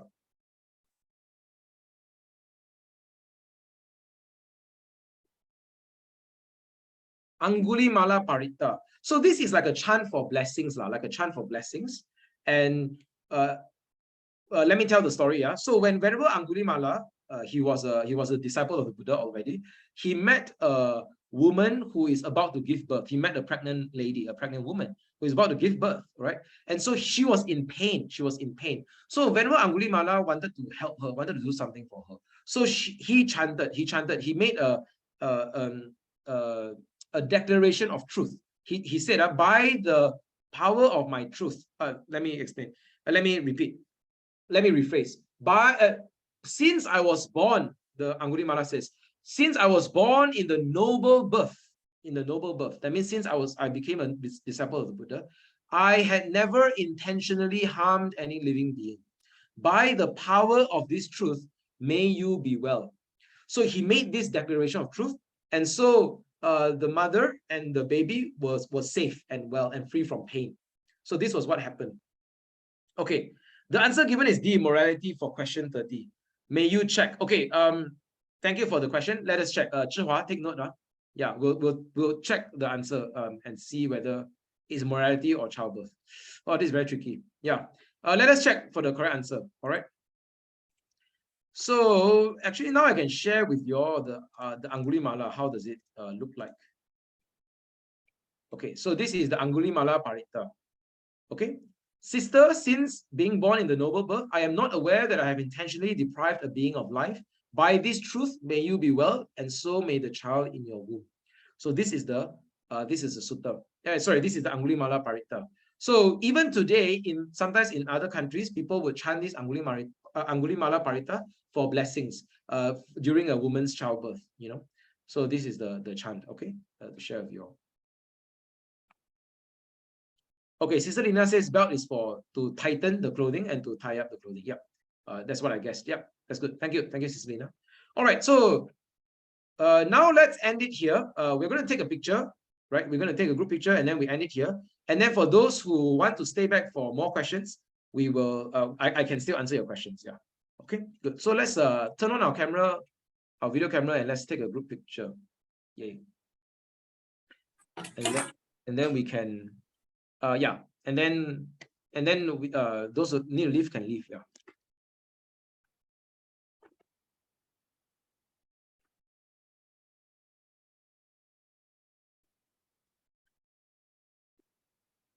Okay, good. So Zhihua, you can stand by. I can also stand by for picture. All right, everyone, look in the camera. 5 seconds. 5, 4, 3, 2. Smile. One more. 3, 2, 1. Smile. Okay, picture taken. All right, good. So let us do a short dedication of merit. And then for those of you who need to leave, you can leave. And then for those of you who want to stay back for more questions, you can do that. Okay. So brothers and sisters, thank you so much for your time and attention tonight. Let us do a dedication of merit. So we would like to share this merit with all beings. By the power of this merit, may we strive with diligence and may you have success in your examinations. May all beings rejoice in this merit and be well and happy always. Idang me punyang asavakaya vahang hotu. Idang me punyang nibbanasa pachayo hotu. By the power of this merit, may there be the eradication of defilements. By the power of this merit, may it be a condition for the attainment of Nibbana. Sabbe satta sukhi hontu. May all beings be well and happy. Sadhu, sadhu, sadhu. All right, thank you so much, everyone. Okay, now I want to answer some questions. So anyone has any further questions that are unanswered, you can ask now. No? Okay, good. So I will just go to Sister Juliana's question. Vasala Sutta and Sigalovada Sutta. Okay, good. So let me share my screen now. I can show you all the Sutta. So I'll just briefly describe it. Maybe next week, if we have time, we can go through it further. All right.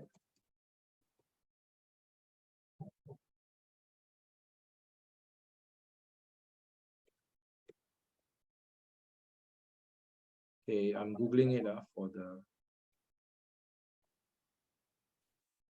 Okay, so let me show the... Hang on.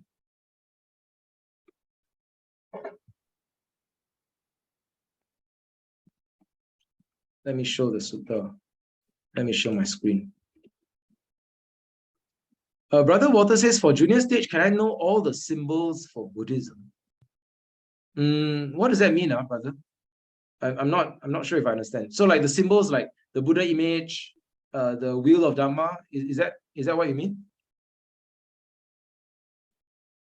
Oh, I see. Let me get back to you on this. I think there was one question in the past year paper on this. So let me get back to you on this. Yeah. Okay. It's also found in the textbook, I believe. So I'll check the textbook and I'll try to look it up for you. Okay. Yeah, there are a few questions that have been asked. So let me just share with all of you. Some people have texted me, so we'll check and get back to you. So like, where was the Buddha's mother? Where was the Bodhisattva's mother reborn? Right? Tavatimsa heaven or Tusita heaven? So the two textbooks say different things. One say Tavatimsa heaven, one say Tusita heaven. So it's very tricky. Okay, that's one question. Another question someone has asked me is, does sadhu mean good or excellent? This is also a very good question. Actually, this question, sadhu means good or excellent. Good and excellent is the same meaning, you know what I mean? So this is actually a very tricky question. So I hope they don't ask it in that way, you know. I hope they don't ask it in that way. So, but we'll check and get back to you. Okay, sadhu is good or excellent, because actually good and excellent is the same meaning. All right, another question that has been asked is. What was the question? Oh yeah, this one, right? Angulimala Parita, associated childbirth or morality. This one I also checked for you. Those are the key ones. Do you remember other questions that have been asked, Zhuhua? Brother Khor. Yes, sister. Yes. Yes, I asked a question I sent, and then you asked for clarification. But then I think it's easier for me to explain now. You see, in the senior stage, there was a syllabus that was given to us. In that section A, there was a life of the Buddha, as how the Buddha met and converted the Kassapa brothers, explained the Adita Pariyaya Sutta, and life of the Buddha described the events, moments before enlightenment, life of the Buddha's contribution to mankind, 9 virtues of the Buddha, 32 characteristics, and then the 4 sights. Okay, now the new syllabus says the life of the Buddha and Jatakas. So does it cover the previous content? Oh. Like for example, Adita Pariyaya Sutta, 32 major characteristics, 9 virtues of the Buddha. Does it cover that? Or is it life of the Buddha per se? Oh, I see. So like, is it just life of the Buddha and Jataka tales, or does it also cover some of the previous? Yes. Okay. Okay. Okay. Wow, this one, this one. Because this the one new syllabus is very simple: the life of the Buddha and Jatakas. So to me, life of the Buddha is life of the Buddha lah. It does not include 32 major characteristics. It does not include 9 virtues of the Buddha, Dhamma, and Sangha. It does not include what else? The 4 sights can be included lah, okay, because it is part of the life of the Buddha. Okay, that's what I want to know. Yeah. Okay, this is a very good question. Sister Hui Shen and Brother Jiwa, you guys might have to help us with that. Yeah, I'm not sure if you, Sister Hui Shen is also from YBM, right? Yeah, so you both might have access to the examination committee. We can ask them. Yeah, thank you for the clarification, sister. I really appreciate that question. So we will have to ask them. Yeah. Okay, maybe you can clarify next week. Yeah, can, no problem. Because Okay. because I'm Then not in the the examination The committee. second part says, the part A also lah, says is history of Buddhism. And in the history of the Buddhism, it says that the three councils only. So nothing else nothing else out of the three council. I don't have to tell stories about other things. This one I'm not sure, but the three councils are the most important. This one I know because the textbook focuses on the three councils. The textbook has the three councils. That one very important. So the three councils, yeah, you must know. They might ask that. But other things in Buddhist history that you must know. Okay. Wow. Then other thing, the question that I asked last week, the Dhammapada, we fall back on the in the book Way to the Buddha. There are 20 verses. Does it only cover these 20 verses? This one, Zhihua, they said yes, right? Only the 20 verses, is it? Okay, Is that what they said, Zhihua? Oh yeah, Yes, correct. yes. So correct, yeah. So only the 20 verses, yeah. okay. Then that's good. Thank you. And then the leading arahants that might be hit. We just hit anyone lah. Then hit anyone, yeah. then the suttas, actually there are only 3 suttas that are required: the Parabhava, Vyagapaja, and the Karanyametta Sutta. Is it? This one is for which stage? Senior stage, is it? Senior stage. Senior stage. Yeah, so Yes. Parabhava Sutta, I know you need to know. That one is downfall, right? Yeah. Metta Sutta, love, Yes. loving kindness. What is the third one? Vyagapaja. Oh, Vyagapaja Sutta. Okay. I think that one is the Yeah, that happy- one's under that one's listed. yeah, in conditions for welfare, I believe. Yeah. That Sutta. So only those- these 3 suttas? I believe so. That's in the syllabus, right? Again, let us confirm that with you. But yeah, at the moment, I believe so. It is only the 3 suttas because I don't know of any other like suttas that have been mentioned. Of course, things in like the- Mangala Sutta, I think it can come out in the objectives, right? And these are the things that I don't know. It might come out in the objectives. Anything can come out in the objective. Yeah, Isn't- yeah. Because objective is like I don't know, no syllabus for objective. Anything will do. Okay. Okay, that's all. Yep. All right. Thank you. So okay, thank you very much. Okay. Thank you. Yeah. So those questions, we are taking note of them. Thank you for asking a question, and I'll be following up with Brother Jiwa for the response from the committee, from the examination committee. Okay. Vyagapaja Sutta and then Parabhava Sutta. And then Metta Sutta. Okay. You know what? Let me just go through all the suttas so that we can take a look. Parabhava Sutta. Okay. You see, in part C, the Sangha is written here, biographies of all leading arahants in detail. In the old syllabus is formation of the Bhikkhuni order, 9 virtues of the Sangha, 9 virtues of qualities of Ananda as an attendant. Maybe qualities of Ananda as an attendant may be included. But what about formation of the Bhikkhuni order? Okay, I generally understand your questions. So your questions are more like, are the previous syllabus also apply lah? Yes, right? Something like that, right? Yeah. Apply, I get what you mean. now. Yeah. Because the life of the disciples, that one you have to know either way. Old format and new format also. Yeah. But the probably the old format is more specific. Now maybe they give a blanket, then they throw you the blanket, and then you probably have to read everything also. Possibly. Like the formation of the Bhikkhuni order, that one is the life of Venerable Mahapajapati Gotami, in a sense. Yeah. In a sense, So I get what you mean. So you're saying like the new syllabus sounds more like shorter, but it's like it's covers broad. everything. Yeah. Okay. I get what you mean. Just get some clarification. Ken. Thank you for the questions. Thank you. Yeah. So Zhihua, maybe I can also speak to one of them from the committee. I can explain the question because I understand Sister Meng Xi's questions. Basically, it's like how much has the scope changed from the old syllabus to the new syllabus? Has it become broader or has it become narrower? You know, basically that's the question, right? So yeah, so I can check and I'll try to get back to you as soon as possible, Sister Maxi. Yeah, thank you so much. All right. Okay, so okay, I will do a very rough overview of the 5 suttas. Okay, let me just share it with you all so that those of you who are taking the senior and the higher level, you all feel a bit more ready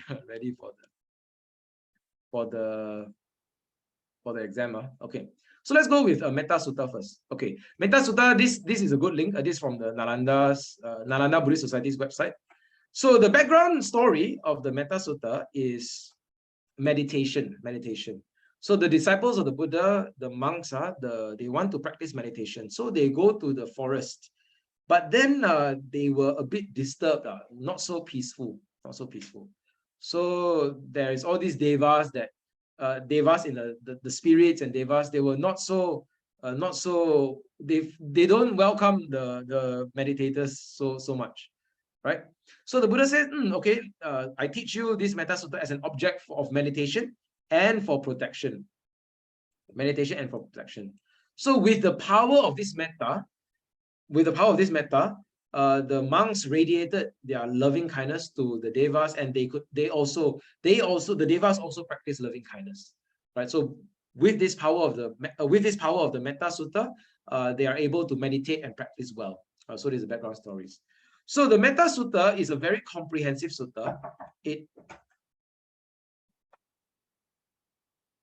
Hang on, give me 1 minute.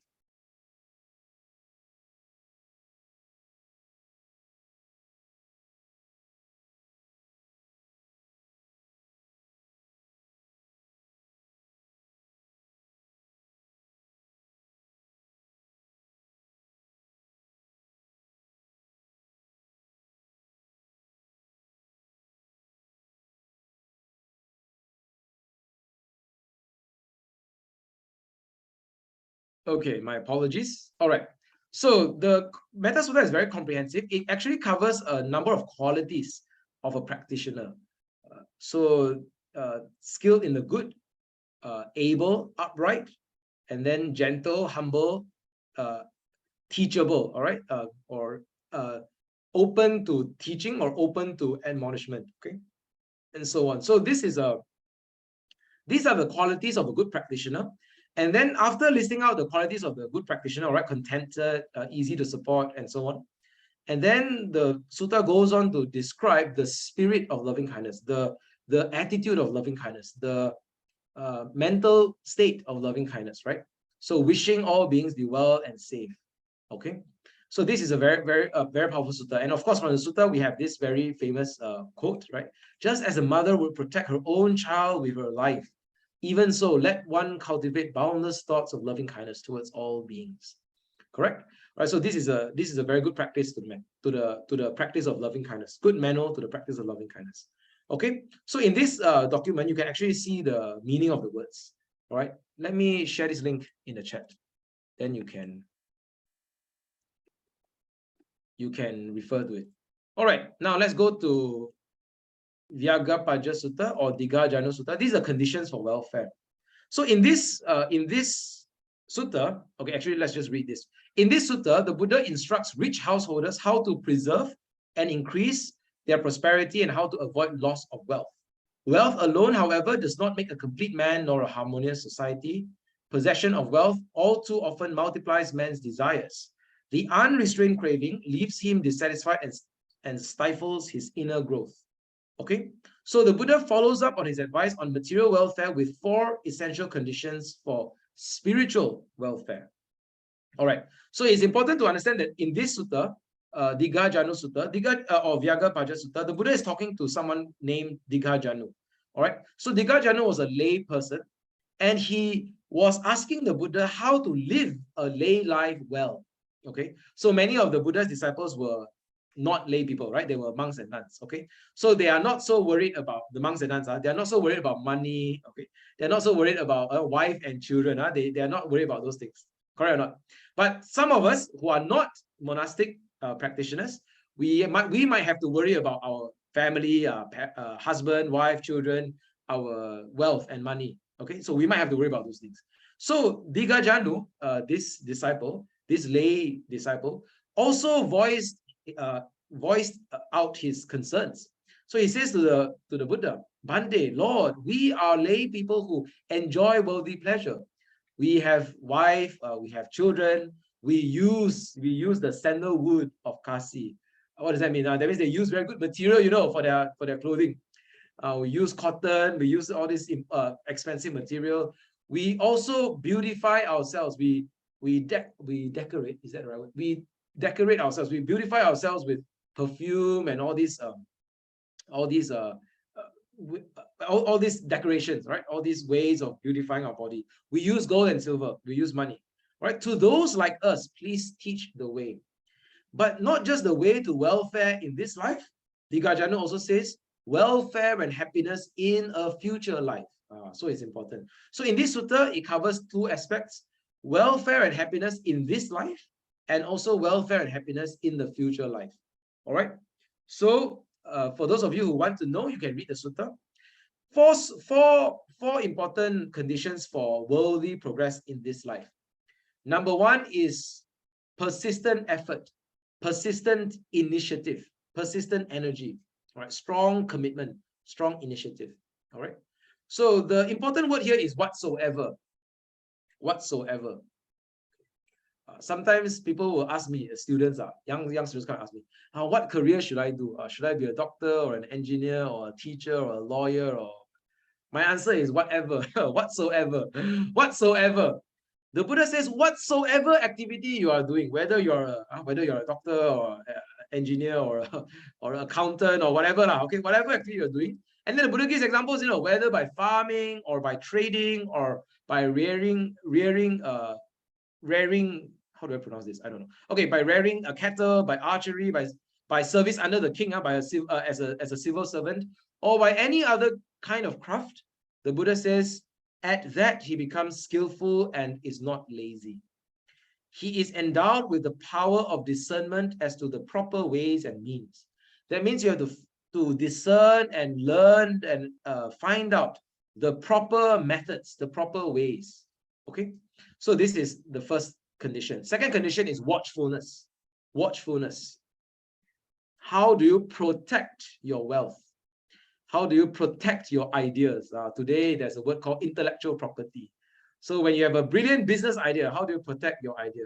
When you write a very good book or you want to produce a very good work, you know, whether it's a painting, a drawing, or a video, or a creative work, you know, how do you, or a design, you know, graphic design, how do you protect your work? Okay. The next one is good friendship, associating with the wise. And the last one is balanced livelihood. How do you manage your money, your income and expenses, your financial planning? Do you spend more than you earn? All right. So these are the four factors of welfare in this life.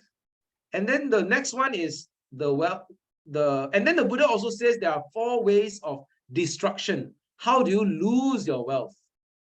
Okay. All right. So these are the four ways of losing your wealth. Okay.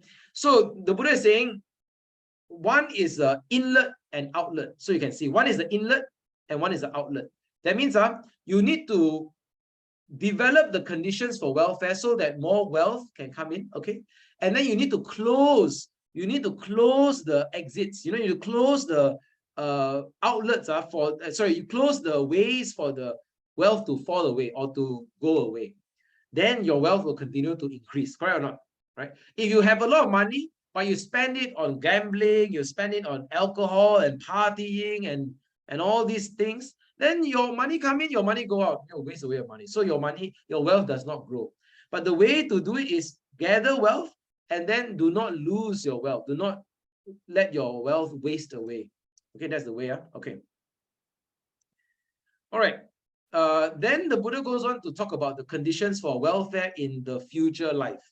There are four ways. There are four conditions. Number one is conviction, saddha, conviction, saddha. Number two is integrity, sila.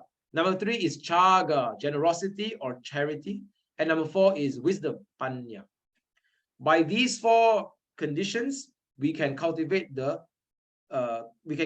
progress in the spiritual path for happiness in a future life. Okay, good. All right, let's go to Parabhava Sutta. The Parabhava is Parabhava Sutta and Mangala Sutta are very interesting. You know why? Because both suttas are not given to human beings. Both suttas were delivered to devas. So Mangala Sutta, just now we learned that it's delivered to devas, heavenly beings. Parabhava Sutta also delivered to a heavenly being. Okay, and they are both opposite, you know. Mangala Sutta is blessings, correct? Blessings. Parabhava Sutta is the opposite of blessings, means something that will give you downfall, something that will give you destruction.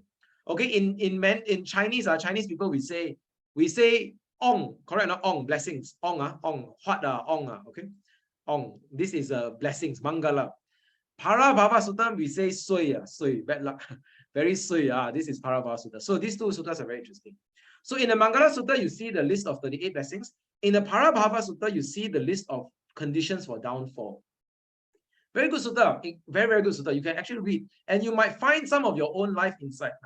Fond of sleep, fond of sleep. Any of you, you sleep too much. When it is time to watch movie, watch Instagram, you wake up, or you scroll Instagram 3 hours. When it is time to listen to Dhamma talk, you fall asleep. After 3 minutes, you fall asleep. When it's time to do your homework, do homework at 3 minutes, you fall asleep. This is being fond of sleep. Okay, think about this. All right, and so on. You can go and read through the sutta. Another one I like is this one: to place in authority a woman or a man given to drink and squandering. So this is the importance of leadership. Importance of leadership. Who do we place as our leaders? This one you all can reflect. You can reflect on our own country also. You can. To place in authority a man or woman given to drink and squandering. That means we put in place of authority, we put in place a leader who is not mindful of how to use wealth, who is not mindful of how to use their power. They abuse their power. They drink and party, they squander their money. Right? Are there leaders like this? Many leaders, right? Corruption, bribery, all these leaders. So when we place in authority a woman or a man of such behavior, the Buddha says this is the cause of our downfall. Now when you look at our world today, the Buddha has predicted this kind of world more than 2,000 years ago. Correct or not? So the Buddha wants us to think more carefully about how we place in authority our leaders. How do we elect our leaders, men or women? How do we elect our leaders? Think carefully, Okay, good. Next one, Parabhava Sutta. So this is also from the Nalanda website. Very good also. The article also goes to each meaning. All right, each word and the meaning. So the Pali word and the meaning. Okay. So you can also refer to this. All right, 2 more suttas to go. Okay, let's go to Vasala Sutta first. Okay. Now, Vasala Sutta, hang on. Okay. Vasala Sutta, the word Vasala means outcast. Outcast. What does outcast mean? Outcast means someone who is not accepted by the society. So let me give an example. In some cultures, the slaves are outcasts. Slaves they are not given recognition. Slaves. So they are not given the rights to life, the rights to property, and so on. So they are like second-class citizens. Not even second-class. They are just like outcasts. They are people who are not recognized by the society. So slaves are people you can buy and sell. So they don't have any dignity. They don't have any recognition in the society. I can buy people and sell people. The slaves are the slaves. So this is for example, this is an example of an outcast. Okay, in some other examples, some other cultures, you have the different classes of people. Okay, you have the elite people, the Brahmins, right? And then you have the warrior class, right? The noble class, right? The Khattiya. And then you have the merchant or the business people, all right? The merchant or the traders. And then you have the lower class. So they are also outcasts. You do not belong to our group. Sister Julia said very well, untouchable. So in some countries, in some places in India, there's a class of people, a group of people called the untouchable. So you don't want to talk to them, you don't want to touch them, you don't want to go near them. They are like outcasts. Okay, this is another example. All right, you do not recognize them. They are lower class people. All right. So some people have this attitude, correct or not? Yeah, you are not our race. Have you heard of this? Your skin color not the same as us. You are not our group. Have you seen this kind of attitude in the society? Yes, you are not our skin color, not same skin color. You are a different group. Okay, outcast. We don't recognize you. Okay, people are like this. Or sometimes it's language. You know language? Oh, you don't speak our language. You speak a different language. Oh, you are not our group. I don't want to talk to you. Okay, things like this. Okay, and then another one is another example is disabled people. Disabled people. So sometimes people are disabled. You know, they're handicapped, or they have lost a limb, or they have a certain kind of sickness, or they also outcast, or they are people don't want to include them in the society, right? So there are some cultures is like this. Yeah, discrimination or bias. Thank you, Sister Juliana. Thank you. All right, and then another example is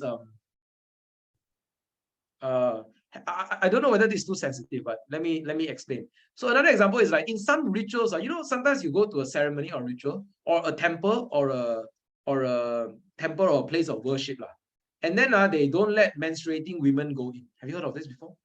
So that when the woman is on her menstruation, they don't let them go in, you know. They don't let them go into the temple. Okay, some religions they do not let the menstruating woman touch the scripture. They cannot read the holy book. They cannot read the scripture. Things like this. These are outcasts. They say this is impure. You know impure? You know what's impure? The menstruating woman is impure. You cannot come. You cannot go to the temple. You cannot go into the holy place. You cannot touch the holy book. Things like this. So this is outcasts. Okay. Okay. Okay. Good. So now let's go to the sutta. Okay. Now this is the context. Let's go to the sutta. Very, very interesting. Vasala Sutta. So in the time of the Buddha, there is a group of people called the Brahmins. Brahmins. And they practice the sacrificial fire. Sacrificial fire means they practice fire sacrifice or fire worship. All right. So some religions, they teach animal sacrifice. Have you heard of animal sacrifice? Yeah. So they kill the animals. They sacrifice the animals to their god. You know. So they think that this will please the god. This will make the god happy. So sacrificial fire. So they worship the god of fire. Okay. So this is one of the Brahminical practices. So this Brahmina, his name is Agika Bharadwaja. Agika Bharadwaja. So this Buddha, he goes to the house. Okay. He goes to the house of the Brahmin. But this Buddha, he's very principled. Some people might say he's very stubborn, not stubborn, but he's very principled. He does not accept the practice of fire sacrifice. He also does not accept the practice of animal sacrifice. So when a Brahmina, you offer the food and all that to the fire sacrifice, and then they offer it to the Buddha says no. So the food that has been offered to the fire sacrifice, the Buddha says this is not the right way to offer. All right. So fire sacrifice, animal sacrifice, the Buddha does not accept it. Okay. So in the eyes of this Brahmina, Brahmin Agika Bharadwaja, in the eyes of this Brahmin, the Buddha was an outcast because he does not belong to the spiritual elite. He does not belong to the Brahmin class. He was of a lower class. He does not belong to the elite group of fire sacrifice devotees. Correct or not? Right? He does not sacrifice, he does not worship the fire sacrifice along with them. So when he saw the Buddha coming, he said, he started to use a lot of insulting names. Stop there, you bald head. You know, in Malay we say botak. You know, oh, you botak person. Stop there, you are a foul outcast. You're a dirty outcast. You're a filthy outcast. These are the insulting words. He has all these thoughts about the Buddha because he says, how can the Buddha not follow our ways of fire sacrifice? So he was insulting the Buddha, foul outcast. Okay, and then the Buddha asked, do you know what is an outcast? Do you know what makes a person outcast? Wow, and then this person said, I don't know what is outcast. So this is very important. Sometimes we use words, and we don't actually know the meaning. Correct or not? So many leaders today are leaders in our country, in our community. They use words and they use all these ideas without really understanding the meaning or the essence. This is not good. This is not good. So the Buddha asked the Brahmin, do you actually know what it means? And then after that, the Buddha starts to explain what is a true outcast. True outcast is not because of your language, not because of your birth, not because of your class, not because of your wealth, not because of your skin color. A true outcast is because of all these factors. So you can go and read. Number one, a person who is a hypocrite and deceitful, that is a true outcast.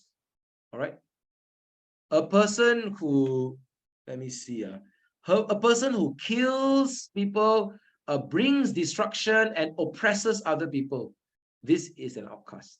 Okay, so the Buddha goes through a list of the traits or the attributes of an outcast. Okay, whosoever towards their mom or dad who has attained old age, and then they do not support them, this is an outcast.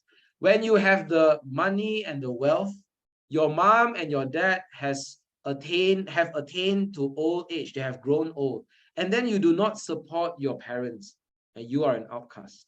Okay, and so on. So you can go on and read lah. All right, this one is a good one. This is a good one. I like this one. Whoever makes evil karma, and you wish that others do not know, and then you hide your actions. Many of you do this. I also do this. Okay, when we make evil karma, and then we try to hide our actions, we try to pretend that we didn't do anything wrong.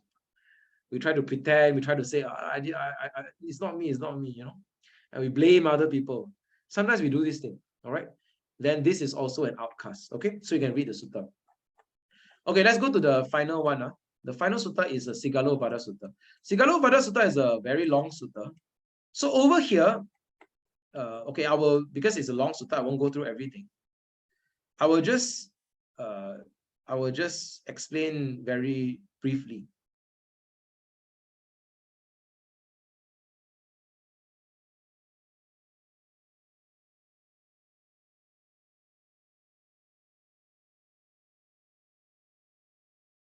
This person's name is Sigalaka's father. Sigalaka's father wants him to follow the Dhamma, to practice the teachings of the Buddha. However, Sigalaka give a lot of reasons. Meditating, my leg is painful. I want to follow the Buddha, very mafan. Okay, so I don't want to follow the Buddha. So then the father tried to find a way. Until the day the father dies, also the Sigalaka does not want to follow the Buddha.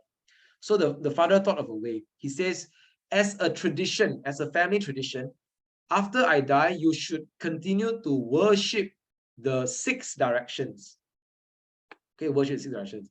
East, south, west, north, and below and above. So the 6 directions, you should continue. Okay, so the directions are Purati mang disang, Dakinang disang, Pachimang disang, Uttara disang, Heti mang disang, and Upari mang disang, the 6 directions. Okay. So then Sigalaka continues this tradition. He continues to follow his father's instructions and he revered the quarters. He worshipped the 6 directions.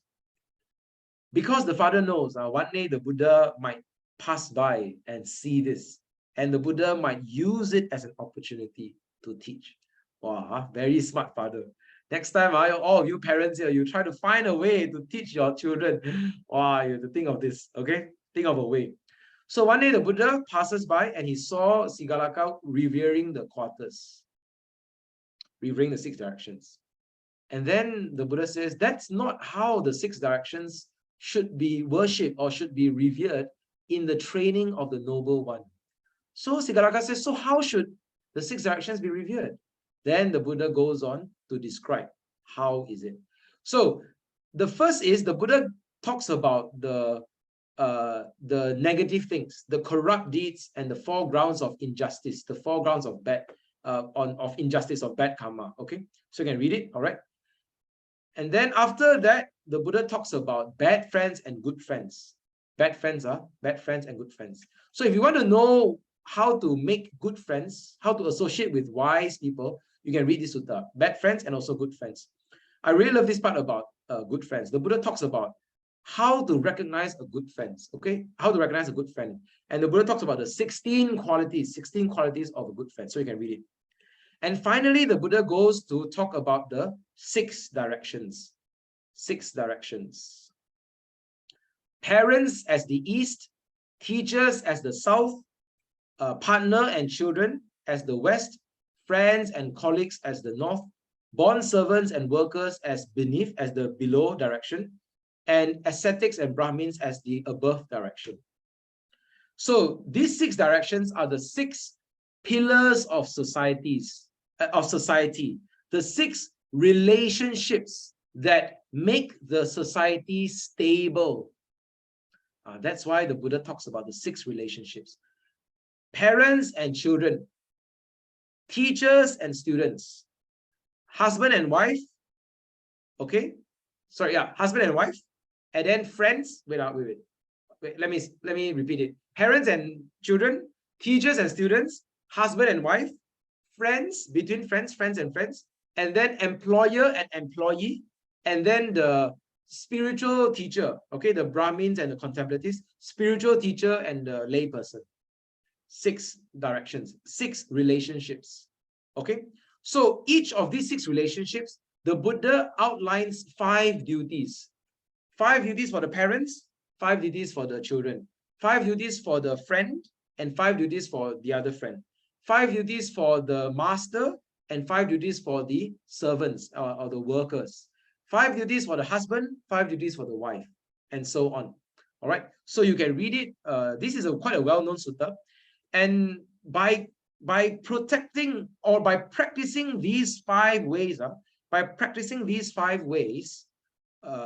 the Buddha says we are protecting the 6 directions. Look at what the Buddha says. That's how the northern quarter is covered, kept safe, and free of peril, free of danger. So we protect the 6 directions and we protect the pillars of society. Okay, so this is the 6 directions. Okay, all right. Oh, okay. Okay, so these are the 5 suttas. So if you are taking the higher level or the senior level, you can think about what I said, and then you can go and write the essay. Okay, all right, let me stop here. Okay, let me look at the questions. Sister Doris asked, can we have the links, please? Okay, let me share the links now. I share the links now. Give me one moment. Let me share the link.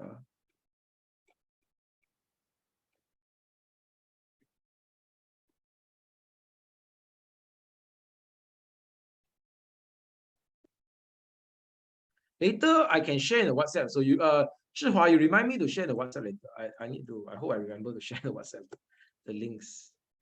Okay.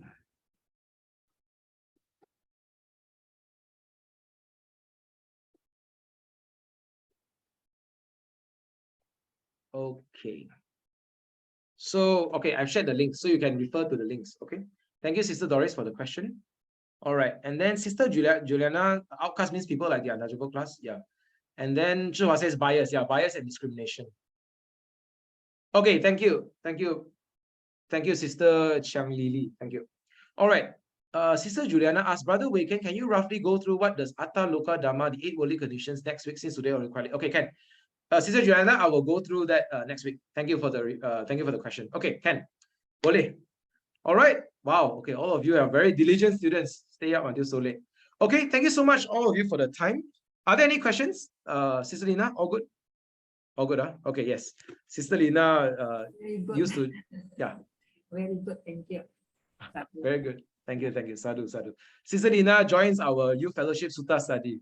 So she's I always admire her diligence and her enthusiastic learning spirit. So very good, very good. Okay, okay, everyone. That's all for tonight. Thank you so much for your learning and for your time. May you have success and may you strive diligently All right, sadhu, sadhu, sadhu. Good night, everyone. Sukhi hontu. Take care. Take care. Good night. Good night. Thank you, Brother Waker. Thank you, Brother Wong. Take care, everyone. Bye. Take care.